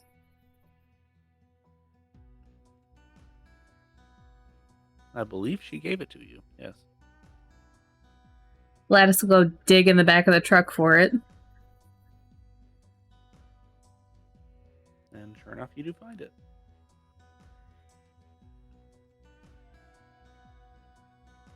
Flick it on. It kind of sputters for a little bit. And it Smack flicks it. on for half a second. Yeah, it kind of flicks on for half a second, and then it goes back off. And Father Rick's like, you gotta wind it. Are you really? Crank, crank, Yeah, crank, crank, crank. Yeah, on the back there, and you see this little tiny, like, wind up thing. And he's like, yeah, for future reference, don't touch the insides when, like, don't take the cap off and wind it. It'll hurt a lot. Noted.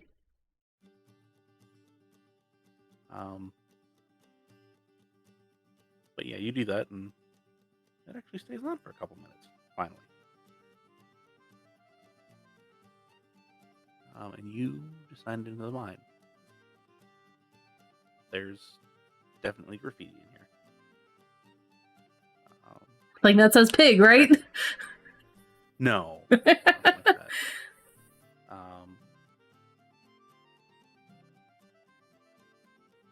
There's like drawings that like a 12, 13-year-old kid would make. Oh. Some of it's in like soapstone. Some of it's in paint. Some of it's honestly just scratched into the wall. Do any of them look like the thing? No. Okay. It's a lot of like animals and inappropriate drawings with like names attached to them.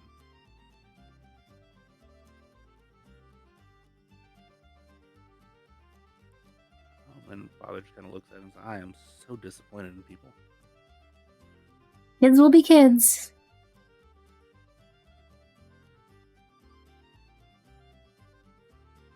And yeah, you continue on down the way. Can I have a wits and awareness, please?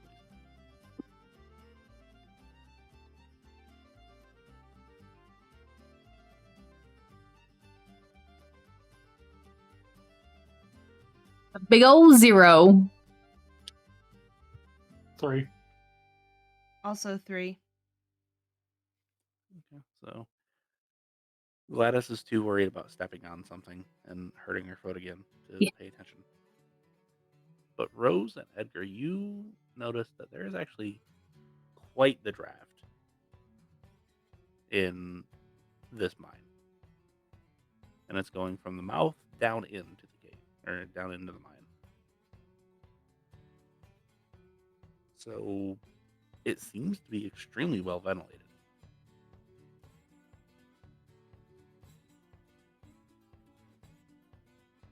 I wonder if there's a side shaft. What's that? Draft is heavy. Wonder if there's a side shaft somewhere. Oh.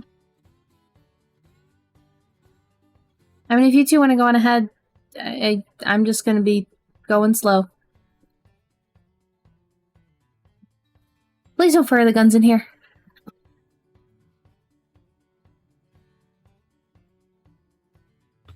Try not to. Yeah. So,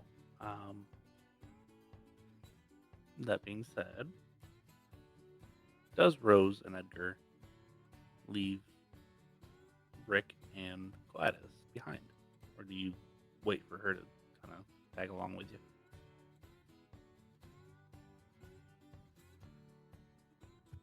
Move on ahead, but still keep them within earshot. Mm-hmm. Okay, so echoes. It echoes a lot down here. However, you also have a smaller flashlight. It's not as bright, but it's serviceable. You get down 100 feet, 200 feet, 300 feet. Can I get one more wits and awareness, please, from you two?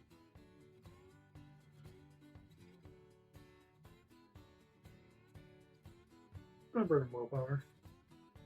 Can Gladys be going kind of slow enough to investigate as they go on? Yes, you can. Thank you. Another 3. Intelligence based or wits? Intelligence. Rose got 5. Okay. Well, good news, Faye. You can completely botch that roll and it's fine. Well, I didn't. 7 with a crit. Okay. Okay. So Gladys notices, or not Gladys, Rose notices something and tells Edgar to just kind of wait for Gladys and Rick to show up. And Gladys notices it before she's really even on top of it. She's like, oh, hey, that's a false wall. It's movable. It's made of natural materials to look like it's supposed to be there, but it's movable. Rose has noticed this as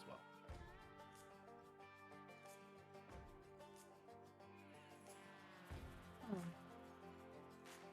It does, however, seem to be rather heavy,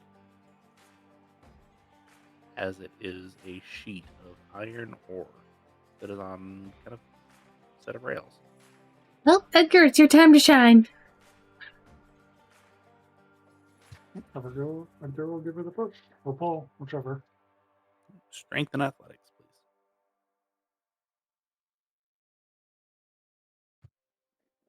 Another 3. You move it a couple feet, but to get it that far, you are. Yeah, it's heavy. And Rick's like, here, let me get a shot. And Rick gets it far enough to where everybody can slip through. He got 4. Cool.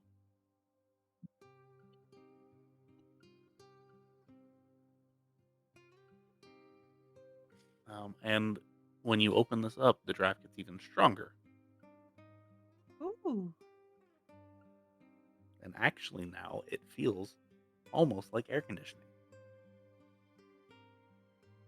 Huh.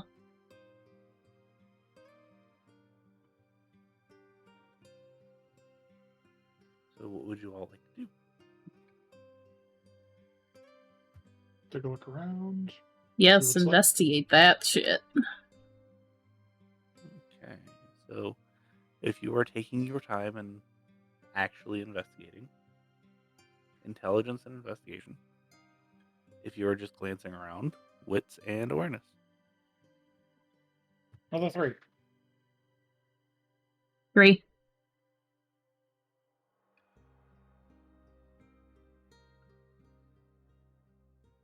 Four.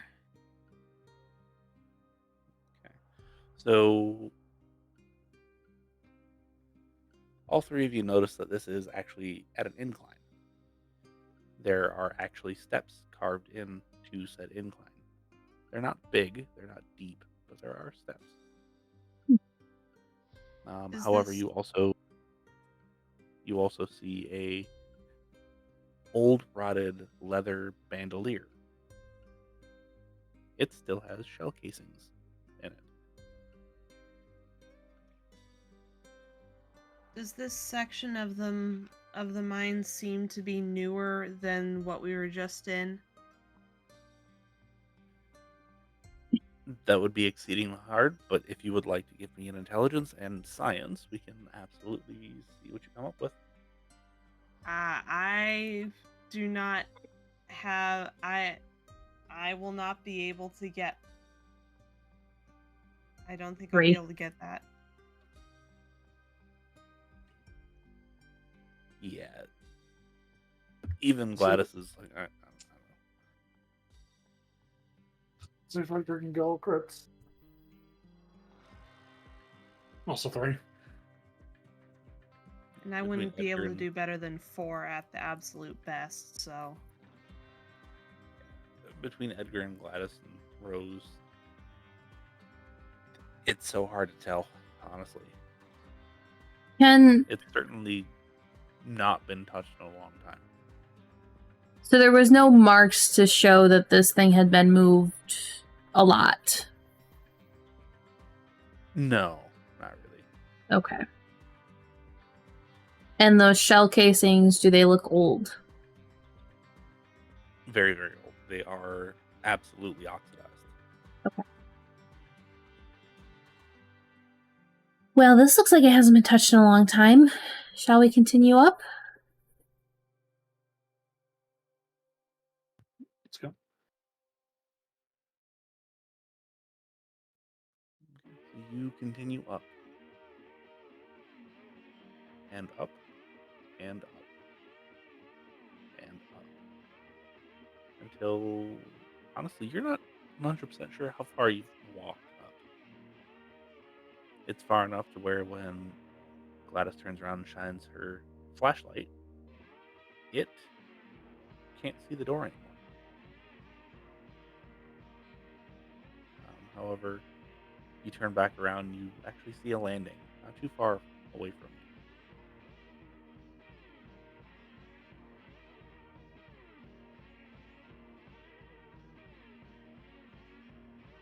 Keep on. Let's go.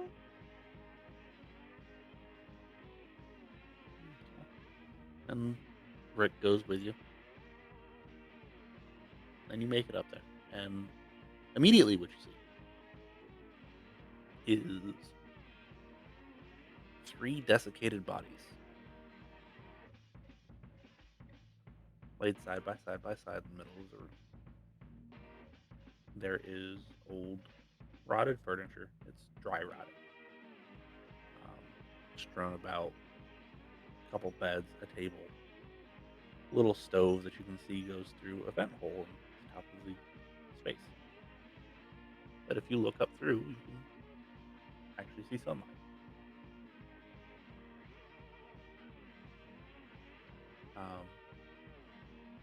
And there's also a very large iron pot that when you shine your light into it, it looks extremely rusty with water.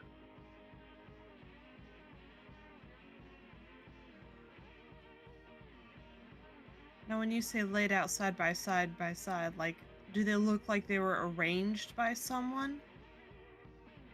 Yes. They're too perfectly even to be a coincidence. And they're all on their back. Are they still clothed, or is that decayed alongside them? It is decayed. However, would somebody like to give me an intelligence and medicine? Sure. I'll also allow wits in medicine if that's better for other people.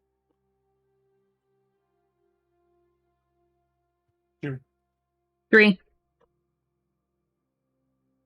So both of you come to the conclusion that it almost looks like, because the outer skin is very well intact, however, you can see inside the mouth and in the eye sockets, and it kind of looks like they were burned out.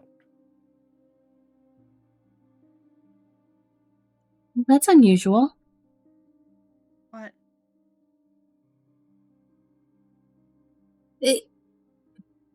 You noticed too, Edgar, right? Yeah, I see it. So around the eyes, and she'll like grossly pull one of the eyelids up. There's burns. It looks like their eyes are burned out. And when you actually open the eye, the socket itself is black and charred. And when you open the mouth, it's very obviously blackened and charred. Yeah, they look like they were burned from the inside out. But the skin is still intact. Right. Which is why it's the other part of it's weird. And who are these people? Are these? Well, I mean, if I had to guess, I assume we found the bootleggers or whatever they were. The bandits. Bandits, yeah, that one. That was years ago. I said if I had to guess. Right, but it's dry enough here that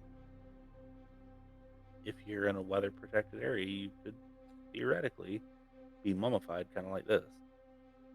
Ugh. Yeah, it's very unpleasant. But at least it's not squishy. Or, pig guts falling all over me. Right. At least it doesn't stink. Yeah. We should probably poke around a little bit. I agree. Mm-hmm. Definitely. So, if everybody would like to give me either wits and awareness or intelligence investigation, we can absolutely do that.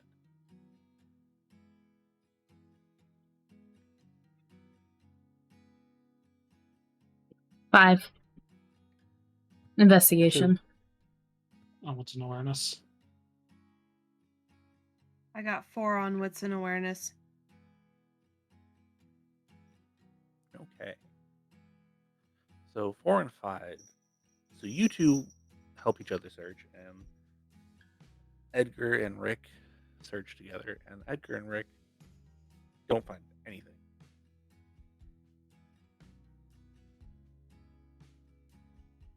Sorry. Rose and Gladys, on the other hand, you two do find something. It is time-worn. It is dry. Dry as the desert that surrounds you right now. So you pick it up, and it's you have to be very, very careful with it, but it is an old leather-bound journal. You can see pages kind of curled up, and you can see writing in it. It's very faded, but you can see it.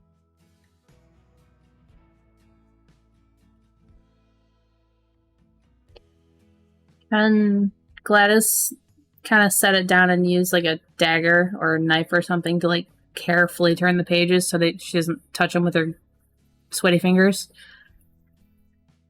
Yes. Give me a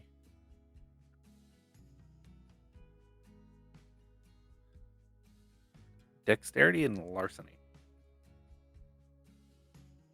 Sure. I know it's weird, but I'm calling it sleight of hand. That's 2. That's good enough to not hurt them too bad. They're still readable. Probably would be hard to close and transport at this point, though. So if you want to roll a willpower, we'll use a willpower to try to re-roll some of those. You absolutely can. I'm not going to tell you to do it or don't. I can re-roll 2, but one of them that I did roll is a crit. So if I get a crit, then I'm really good. So yeah, I will. Got 3 left. 3. Okay. It's a little bit better. You can at least close it and transport it now. The pages are still a little bit messed up, but with how old this thing is and how dry everything is, you're kind of surprised. However, you flip through the first little bit, and it's sure enough, the bandits of we robbed this town, we robbed this caravan, we did this, we did that. It kind of like chronicles their life. And about halfway through, and it's filled wall to wall.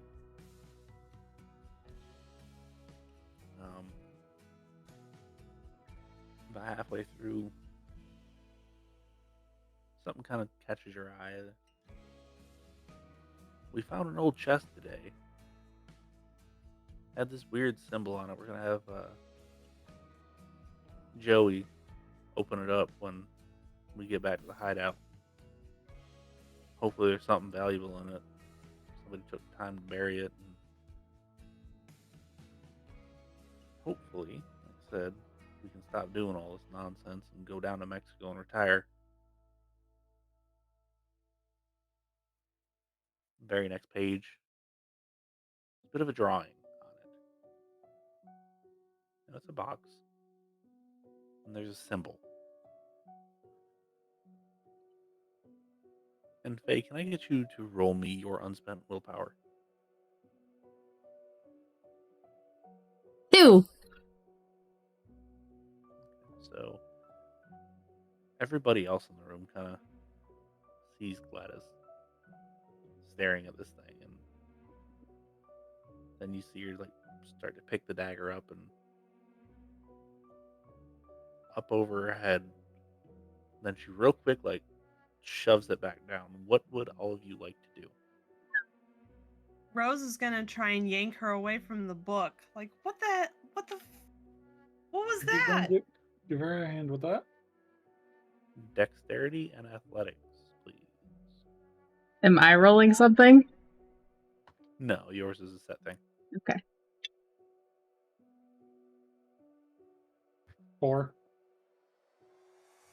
4 as well.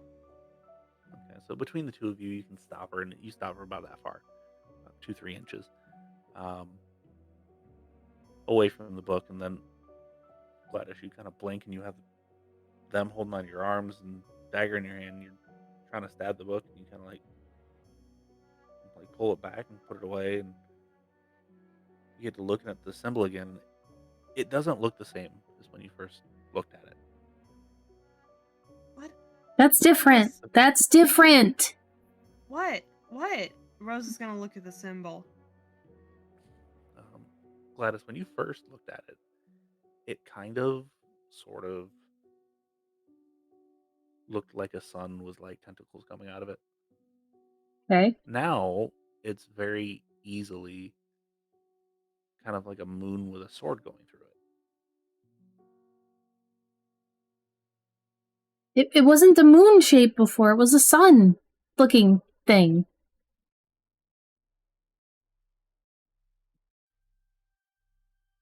You start reading the page now. And it's, well, found a box in the box, and that's what was on it. It's got this really, really weird lock on it. Can't pick it, we can't break it. There's some writing on it. Somebody says it's like Latin or something, so we're gonna get one of our fences to get us a book so we can translate this stuff.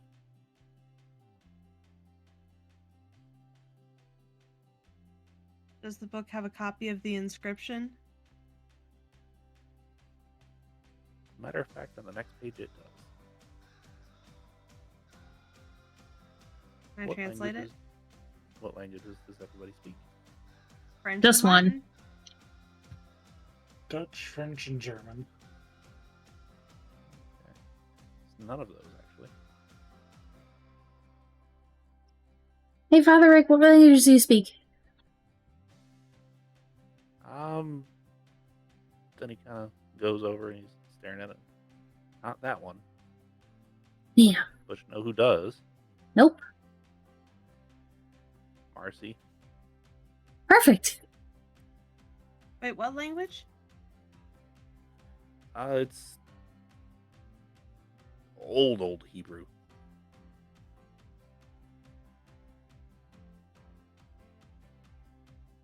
Lovely. I hope I don't Oh. ruin this while we move it. Do you want to make a copy of the... You usually keep a notepad around you, don't you, Gladys? Oh, that's true. I do, don't I? Yeah. Just make copies of the symbols, the one you saw, and then the one that is in the book, and then a copy of the inscription. I guess. I hope I don't stab myself. I mean, if it's just like a silly little doodle in the corner, I'm sure it's not like imbued with the blood of your enemies or something. Hey, Edgar, come bleed on this. Well, gee, thanks. She'll laugh as she pulls out her notebook. So can I get a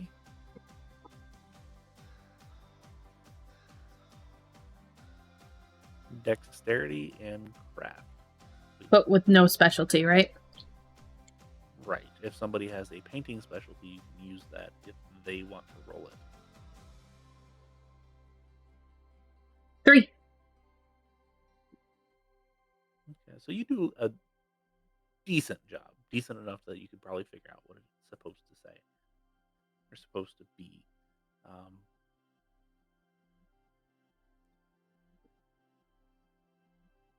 And then you kind of put that away. Do you continue reading the book? Because there is plenty more. Oh, yes. Okay, so you flip a couple more, and it says a lot of stuff that, like, still waiting on the book. We went and hit this town and that town, and we killed a marshal today. They got too close. And then the date skips. About 7 months. Whereas before it was every 2 weeks on the nose. Okay. Now it's 7 months. And While Gladys is reading, can Edgar take a look at the vent hole, see what time of day, try to guess what kind of time of day it is? it is getting later.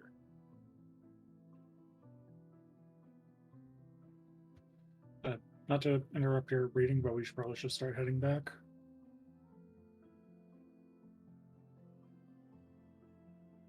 She'll finish whatever page she was on, for sure. Okay. So you walk and read at the same time. Would you like to read out loud? It is in English, and it is in the same handwriting that... As long as it doesn't start to sound like an incantation. No, it doesn't. Okay, then yes. So I assume that most of this you've been reading out loud, at least a very quick summary of what it is. Yeah. So this one I am actually going to read. Well, we finally got the box open. It wasn't Latin, it was Jewish or something? I don't know. What was inside's not what we all expected.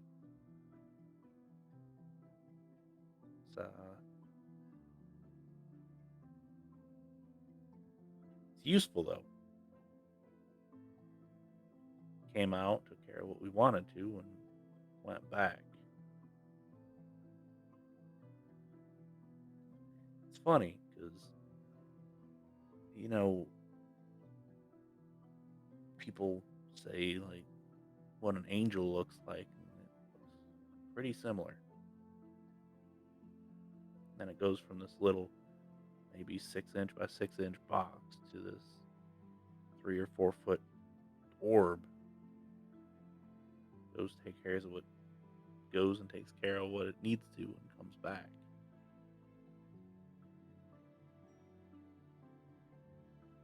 Listens real well. I would hate to see what happens when somebody doesn't actually follow the instructions, though. That might be a bad thing. And then it flips to the next page, and it's about 9 months later.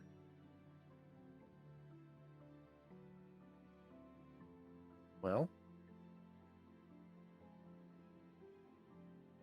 we're on the run again. But this time, it's not from the law.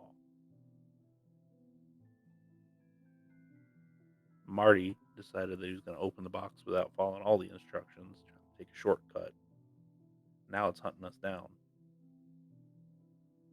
Me, Bob, and Jim are holed up in this cave, and I don't know how long we're going to be, but it'll find us eventually. Once it finds us, it'll probably go back home. Problem is, home's with us. Bob didn't know to just leave it be.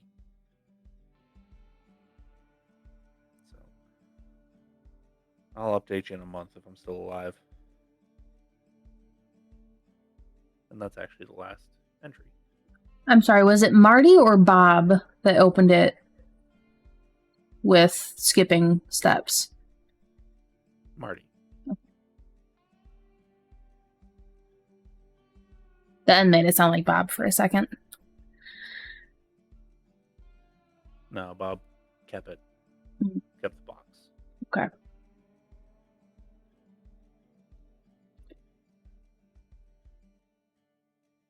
Was the box that Rick had similar to what was described? No, not at all. Okay. Good.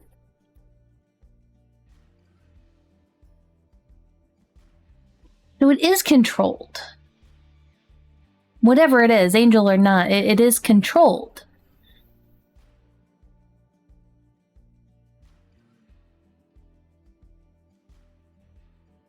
So what's the proper process for opening this box? Well, I guess that's what that incantation thing is going to tell us, right? Ideally.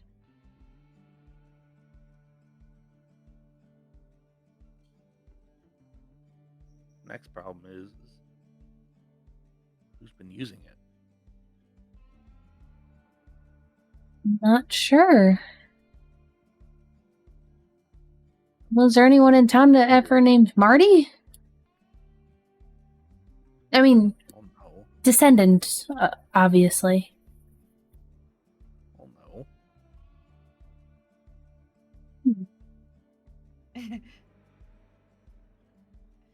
Well, Here's a thought. What if Mrs. McDonough found out about it? She seems the type to be pretty quick to run off people she doesn't like. Be a surefire way to run people out. she was not very welcoming and did accuse us of breaking into a house. I mean, we sort of did, but you gave us the okay to. But I didn't say anything about us breaking into a house. And there's the other problem of, to the best of my knowledge, she doesn't speak that. Or read it. Or move a very, very heavy panel. She's not small herself, so she could have stumbled upon it at some point. Who knows? Maybe I it mean, was she's also opened. older. Maybe it was opened the wrong way. I'm not obviously doesn't have to be done by her, but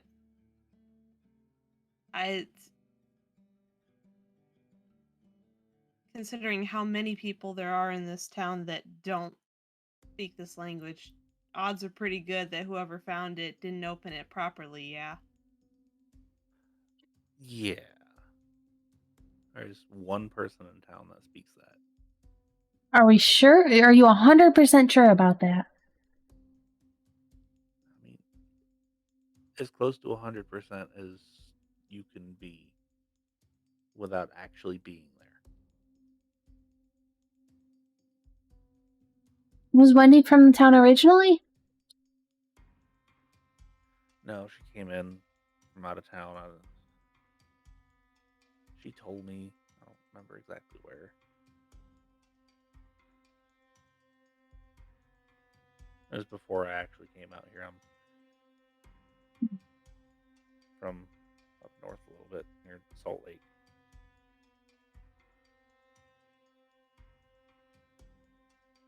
I mean, maybe. Potentially.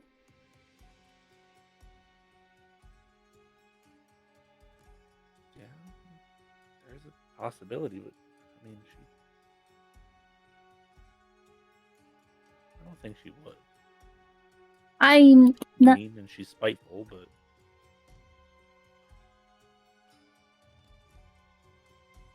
I mean, I guess you can't be sure of anything, really. In the line of work, I've found that you can't be sure of anything. He's the only one who was pretty outright hostile to us at all here. But we should definitely see what this says. Yeah. You finally make it to the bottom of the ramp. Make your way out, and it is a lot later than you anticipated. Time kind of got away from you once the sun got away from you. And it's dusk. Good news. There's one road. One way back. And you start heading back. You get down the ridge, you see the pass. There's no bodies. It's full moon. You can obviously tell there's no other bodies.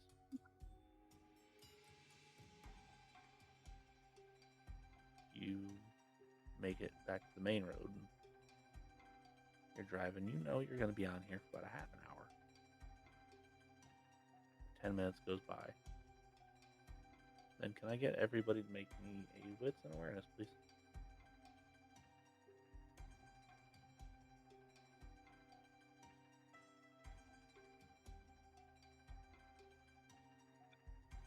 Another 3. 2. 6. You needed 2.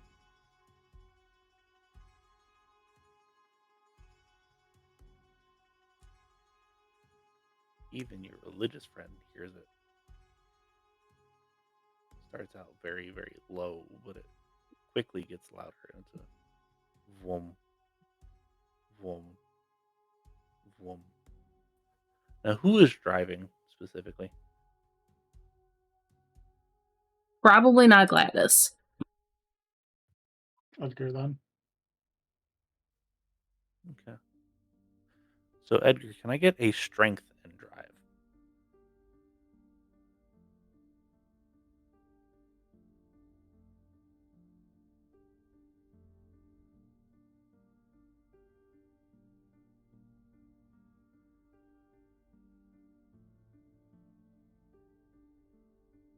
Right.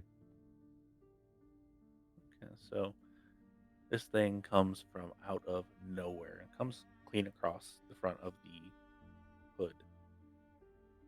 Doesn't do any damage, but it yanks the car around, and you go spinning off the road down into the ditch, which ditch isn't that big of a deal. You don't think you're going to be stuck. However, then it comes back around and basically glues itself to the side of the vehicle. Can I get everybody to make me a sanity check? I'm not taking a penalty this time, right? Correct. 3. 2. 3. Edgar. Remove 1 sanity. Add 1 edge to your edge pool. It is deeply unsettling because when it glues itself to the side of the vehicle, this very high-pitched grinding almost happens. And you're not sure if you're looking at the surface of this thing or the inside, but it is just a writhing mass of something. You're not sure. And Edgar, you involuntarily shrink into the floorboard. just trying to get away from the thing.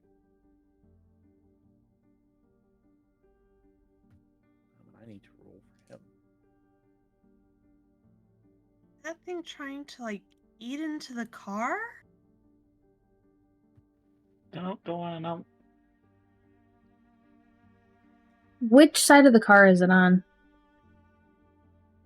It is actually encapsulating the entire top of the car. Which, I assume that you took the panel van with the workshop. Yeah. It would have been easier. Yeah. So, yeah, it's over the back door. It's over the front doors. It's over the windshield. And the body of the vehicle is starting to radiate just a little bit of heat. Does Gladys have anything in the back that would produce a loud noise? I'm sure she probably does.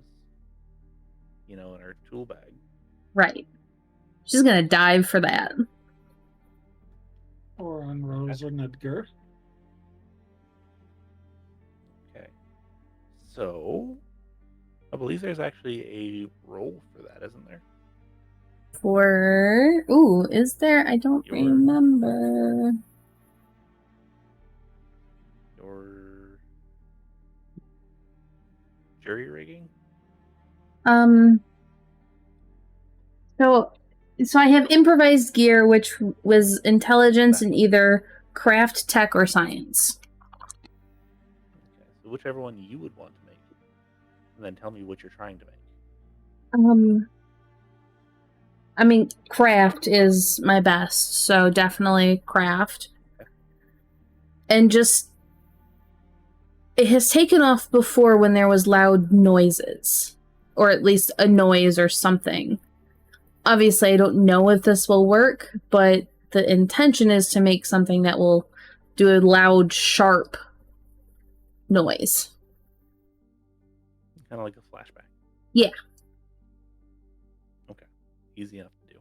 And she'll shout Make me a roll, ears please. before she makes it, obviously.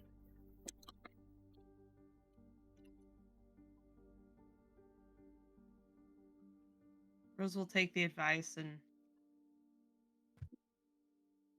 I'm gonna burn another What'd you willpower. get? I got What'd you get? 3.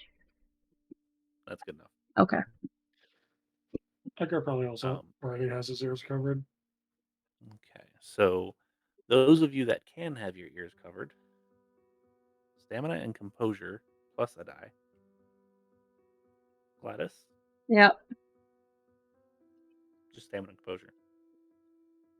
2.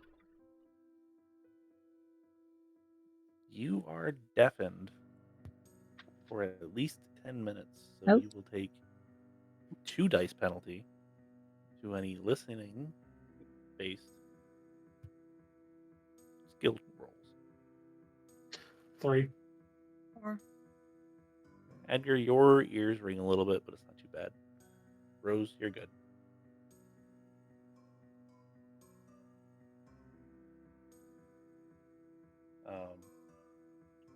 And as you are setting this thing off, you hear Rick, like, what? And he's not. Then you just see him, like, crumple to the floor, holding his head. He took full brunt of that. However, the thing has not moved. Damn it. And actually, at this point, there is a small hole in the roof that is slightly melted. Rose is going to take her rifle, rack a shot, lean out the window, and fire at this thing. Okay. To do that, you'll have to open the window, and it is on the window. Shoot through the roof then. Okay.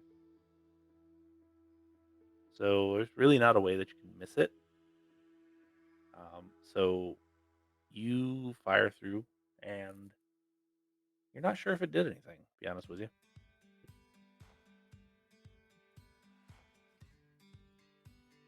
What would Edgar like to do?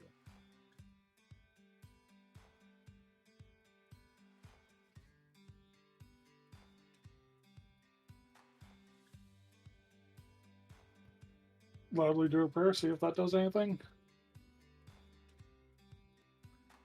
It does not.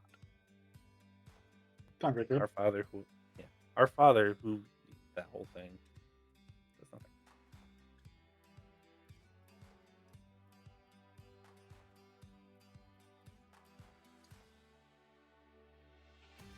And it's just still sitting there. You can see the hole open up just a little bit, and the bullet hole starts to melt around the edges as well.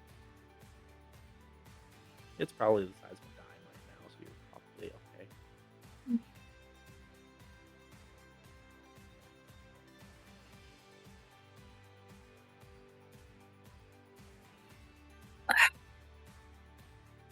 Can we try a scale bolt? I don't really know what else to do.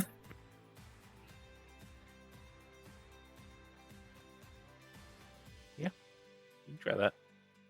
I assume you just take it and you like stab it. Yeah. It does seem to kind of retract a little bit from that, but it seems pretty bent on staying there, getting through the roof.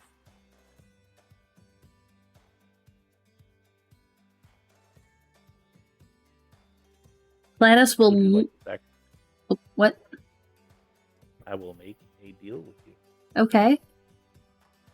I can give you a hint Uh-huh. if you want to sacrifice your edge die. This has to come from the group. My idea is to just get out of the car, but so yeah, probably on my end. I'm fine with it. I can sacrifice an edge. Well, it's a group pool. Yes. Not just an Edgar Spend pool. that. Yeah. I gave you a hint earlier. You might not have noticed the hint, but I did give you a hint.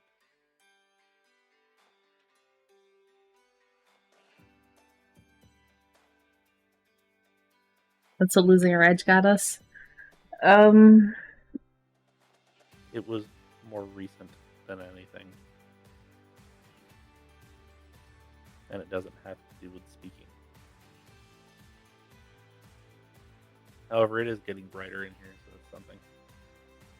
The dagger thing that she saw? No, not the dagger thing. Mhm.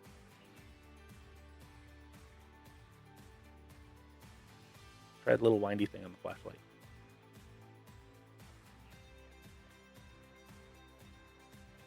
You said it would get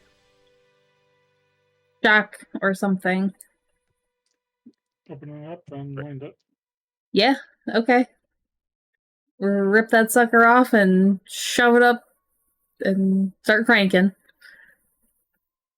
So, I assume this is after a couple different tries of random measures of trying to stab it and like screw it. And specifically, I'm going to say that Gladys tries it. Give me an intelligence and technology, please.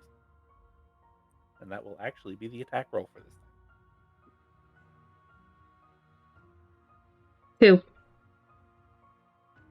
So you stick it inside the hole at this point, which is big enough to actually fit it. And the prongs, you can kind of feel the radiant energy coming from this thing. And you wind this thing up about 4 or 5 times, and this god-awful hiss comes from the thing, and it detaches from the top of the car, which is now glowing a very slight red, orangey. Oh my god. It's bad. And it leaves.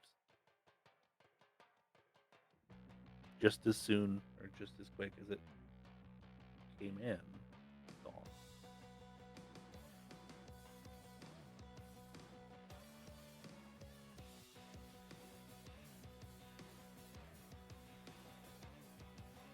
Gladys will very loudly say, because she can't hear, "Am I going to hell because I heard an angel?"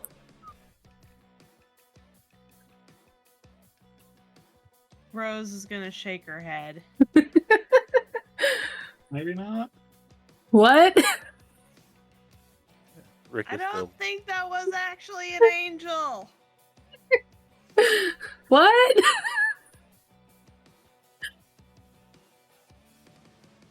Guess I'm getting a moon roof. I mean, to be fair, it's just those two holes. One is the size of like a, I don't know, soda can. The other one is a little bit bigger than a quarter.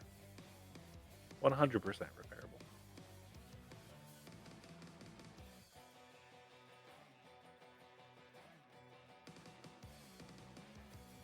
However, would you like to head back to town?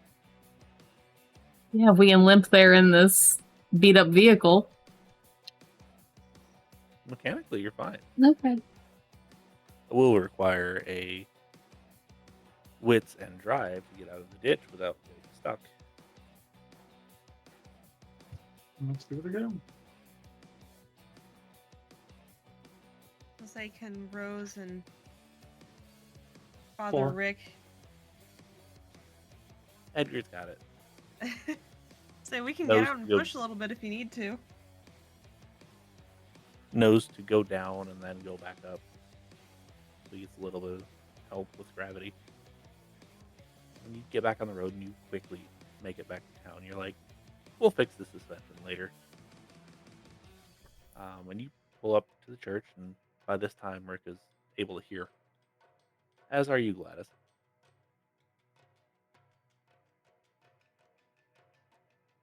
And it is dark.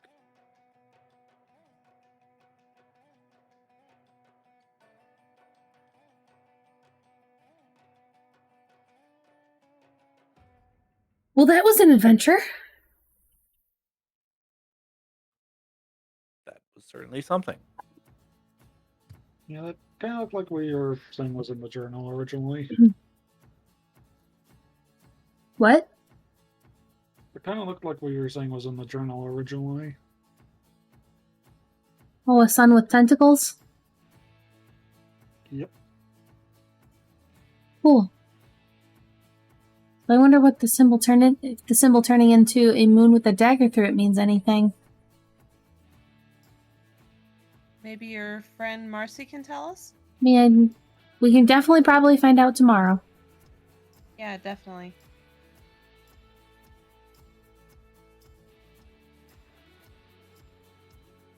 Kind of odd that it yanked the car around like that when it was just kind of flying by.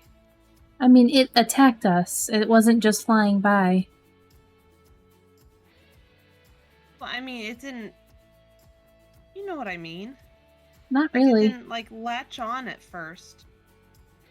It was just kind of... I mean, maybe it's magnetic. We don't know.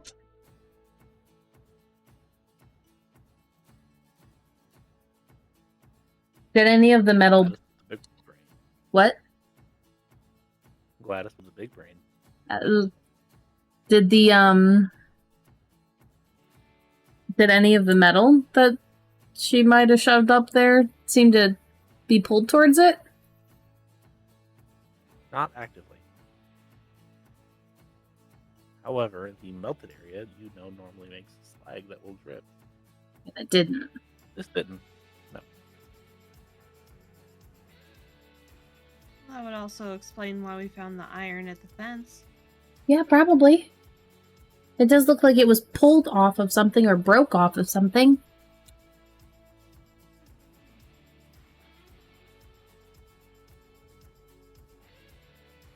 Okay, so it's magnetic. That's weird.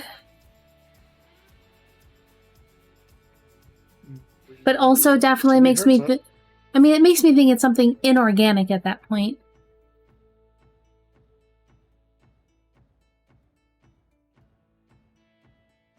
If I may, if that thing was locked in a box, I would say it's probably not alive. Right, but there's a difference between being alive and inorganic versus organic. It has nothing to do with whether you're alive or not. I mean, it does, but it also doesn't. That's not the question here. It's the question of, is it a natural thing or unnatural thing? Organic, inorganic. Like rubber versus wood. Right. Yeah, I 'Cause, like, I understand this. You can make a a thing with that's lit up that is magnetic. I don't know how you would do that, but you can make the basis of it. Right.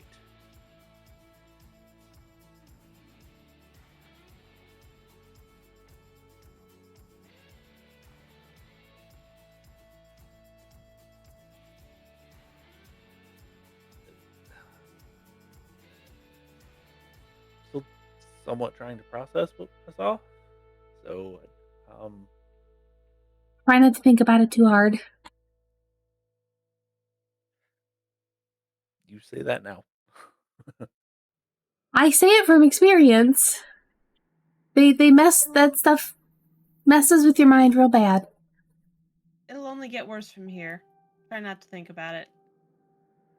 This isn't the first time that I've run into something that's not supposed to be here.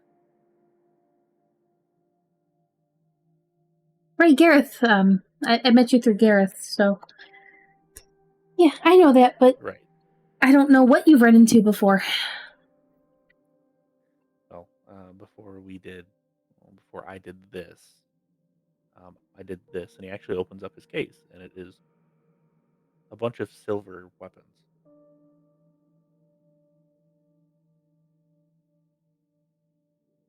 I was making sure that we weren't going to run into any wolves. Yeah, I've never ran into that. I've ran into vampires. Never ran into the wolves. Vampires aren't terrible. They're not great, but they're not terrible to dispatch. You've dealt with vampires before? One or two. Hmm. Back when I was living out east. Officially, I was on my youth mission. Except the youth mission lasted about 10 years, and I was not doing things that would be considered mission worthy. I mean, it was a mission, just not that mission. Right. But yes, vampires, wolves, a couple other unnatural things that I don't know exactly where they came from. I don't care. But that one, that's new. Yeah, the other weirdest thing we ran into as a group was some sort of demon thing. Oh, yes. Oh, so we've hit angels and demons now. Huh. I don't think that was an angel. Angel. I thought they were supposed to have more eyes than that. I mean, don't they all look different? I don't know. Yes. Well, it's been years since I actually read the Bible. I don't ever know if I've read it. I'm not really religious. I've read it for my job. Of course. I would hope so at that point.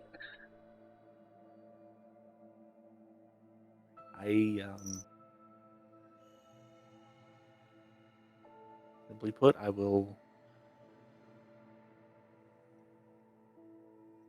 scour through my notes and try to figure out an equivalent. And we will do that. Talk to Marcy, get her to not verbally translate it, but write it down for translation. Right. Is there a phone somewhere here? There is one phone and it is in my office. Maybe we should call Evelyn tomorrow and see if she can find anything in the library we've accumulated. That's a good idea. You want me to take care of that while you're talking to Marcy? Sure. If you'll allow us to use the phone shortly. Or briefly. Of course. Good thing Gareth pays for it. Do they know him, by the way? They've never met him, no. Oh, you two are lucky. Oh?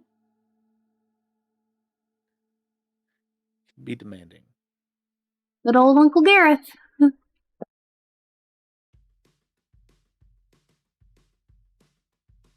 Yeah, that's right, isn't it? mean, not by blood, but yeah. Right. Demanding in what sense? Are you okay? Is there something I should be concerned about? He was the leader of our group. And then last mission, we went out on 3 of the 5 of us were dispatched. Kind of broke up after that. But not demanding in the sense of like hyper controlling or anything. No, not like a vampire kind of demanding. No. He just really wanted me to do my best. He will Okay. make you be the best, even if you don't want to be the best. No slacking off there.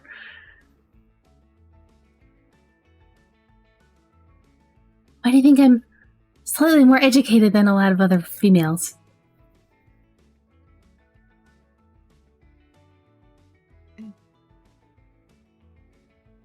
Guess that explains it. Yeah.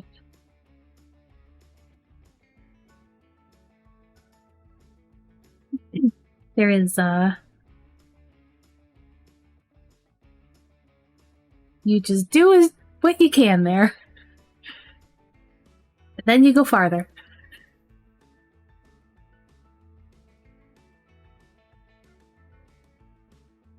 Yeah. Anyway, I'm going to go inside. If you want to sleep out here in your bus, you're more than welcome. However, the rooms are set up kind of like they were last night. If you want to move your rooms together, it's fine. Yeah, I think we were going to stay in the church tonight.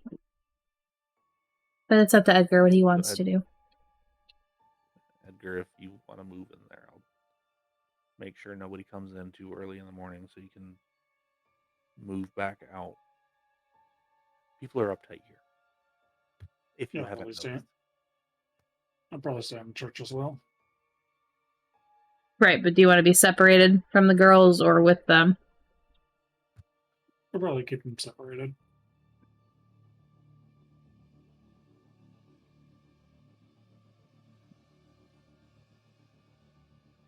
I mean, don't hesitate to wake us up if something goes wrong, Edgar. Alright, I will.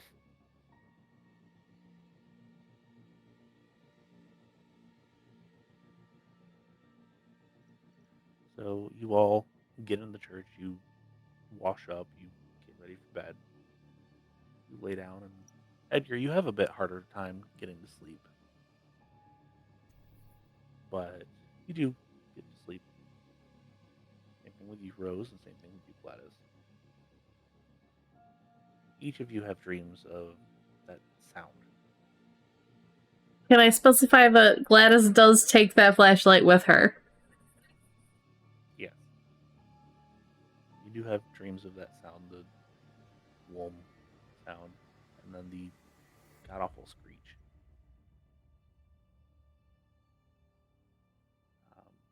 So it's not overly restful, not enough to where you don't get rest. But it's... When you wake up in the morning, you're rather, still rather tired, put it that way. And I gain a willpower back. Yes, all of you may gain a willpower back if you have spent it. And Rick has dinner, or not dinner, but breakfast ready for you. And this one seems to be a little bit more sustenance to it. A little bit more flavor, a little bit more of everything.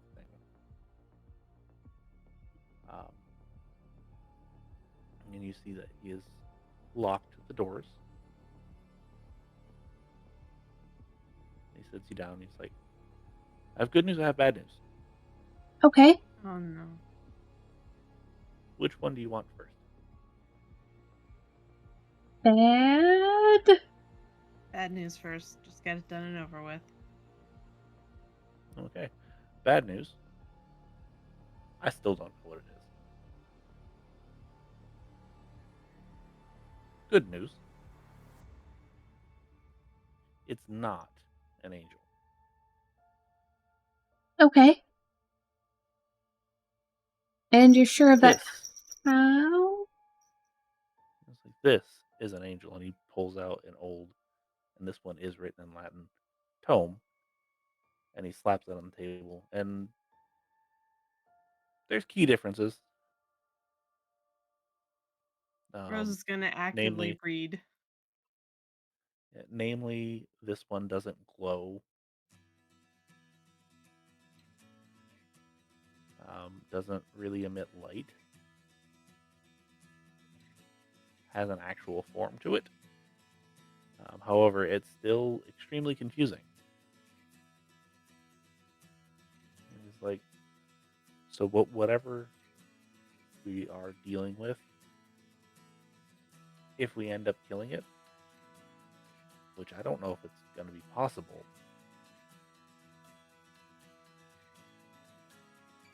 not a huge deal.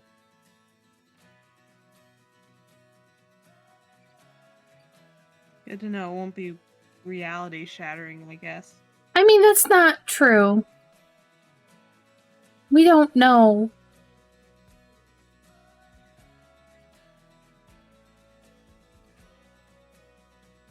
Rose isn't even paying attention. She's just got her nose buried in the book. So, with that, we will leave our investigators, hunters, whatever you want to call them, there at the end of breakfast as they unlock the doors and get ready for their day. We will join them next time, or potentially the conclusion of whatever going on in this small town in the middle of nowhere of Utah. So, announcements before we sign off. Go to totalpartykrit.com if you want to find any information on us. We have our bios, we have our character bios. We have all of our games on there and a general description of all of them. We also have pictures of us with animals. Because, yes, we like animals, obviously. As well as links to all of our podcasting sites, and we've got a bunch of them now. So check them all out. Listen to all of them because why not? Because they're actually all connected in one little universe we're working on. Yes, they are. More links on there would be, let's see here, our dicelegion.com link. If you use that and you go there and you buy some dice or dice trays or keychains or stickers or all sorts of different things, you can get a discount. And everybody likes discounts. Of course, we get a little bit of that money back, but that's less important. We also have a link to our Patreon that obviously has different tiers. Different tiers do different things. If you want to figure out what they are, go there. Just take a look. You don't even have to buy anything. You don't have to support us monetarily if you A, don't want to, and B, can't.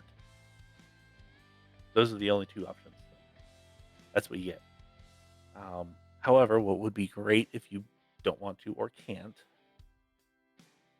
would be spreading this by either word of mouth, electronically on whatever social media platform you enjoy,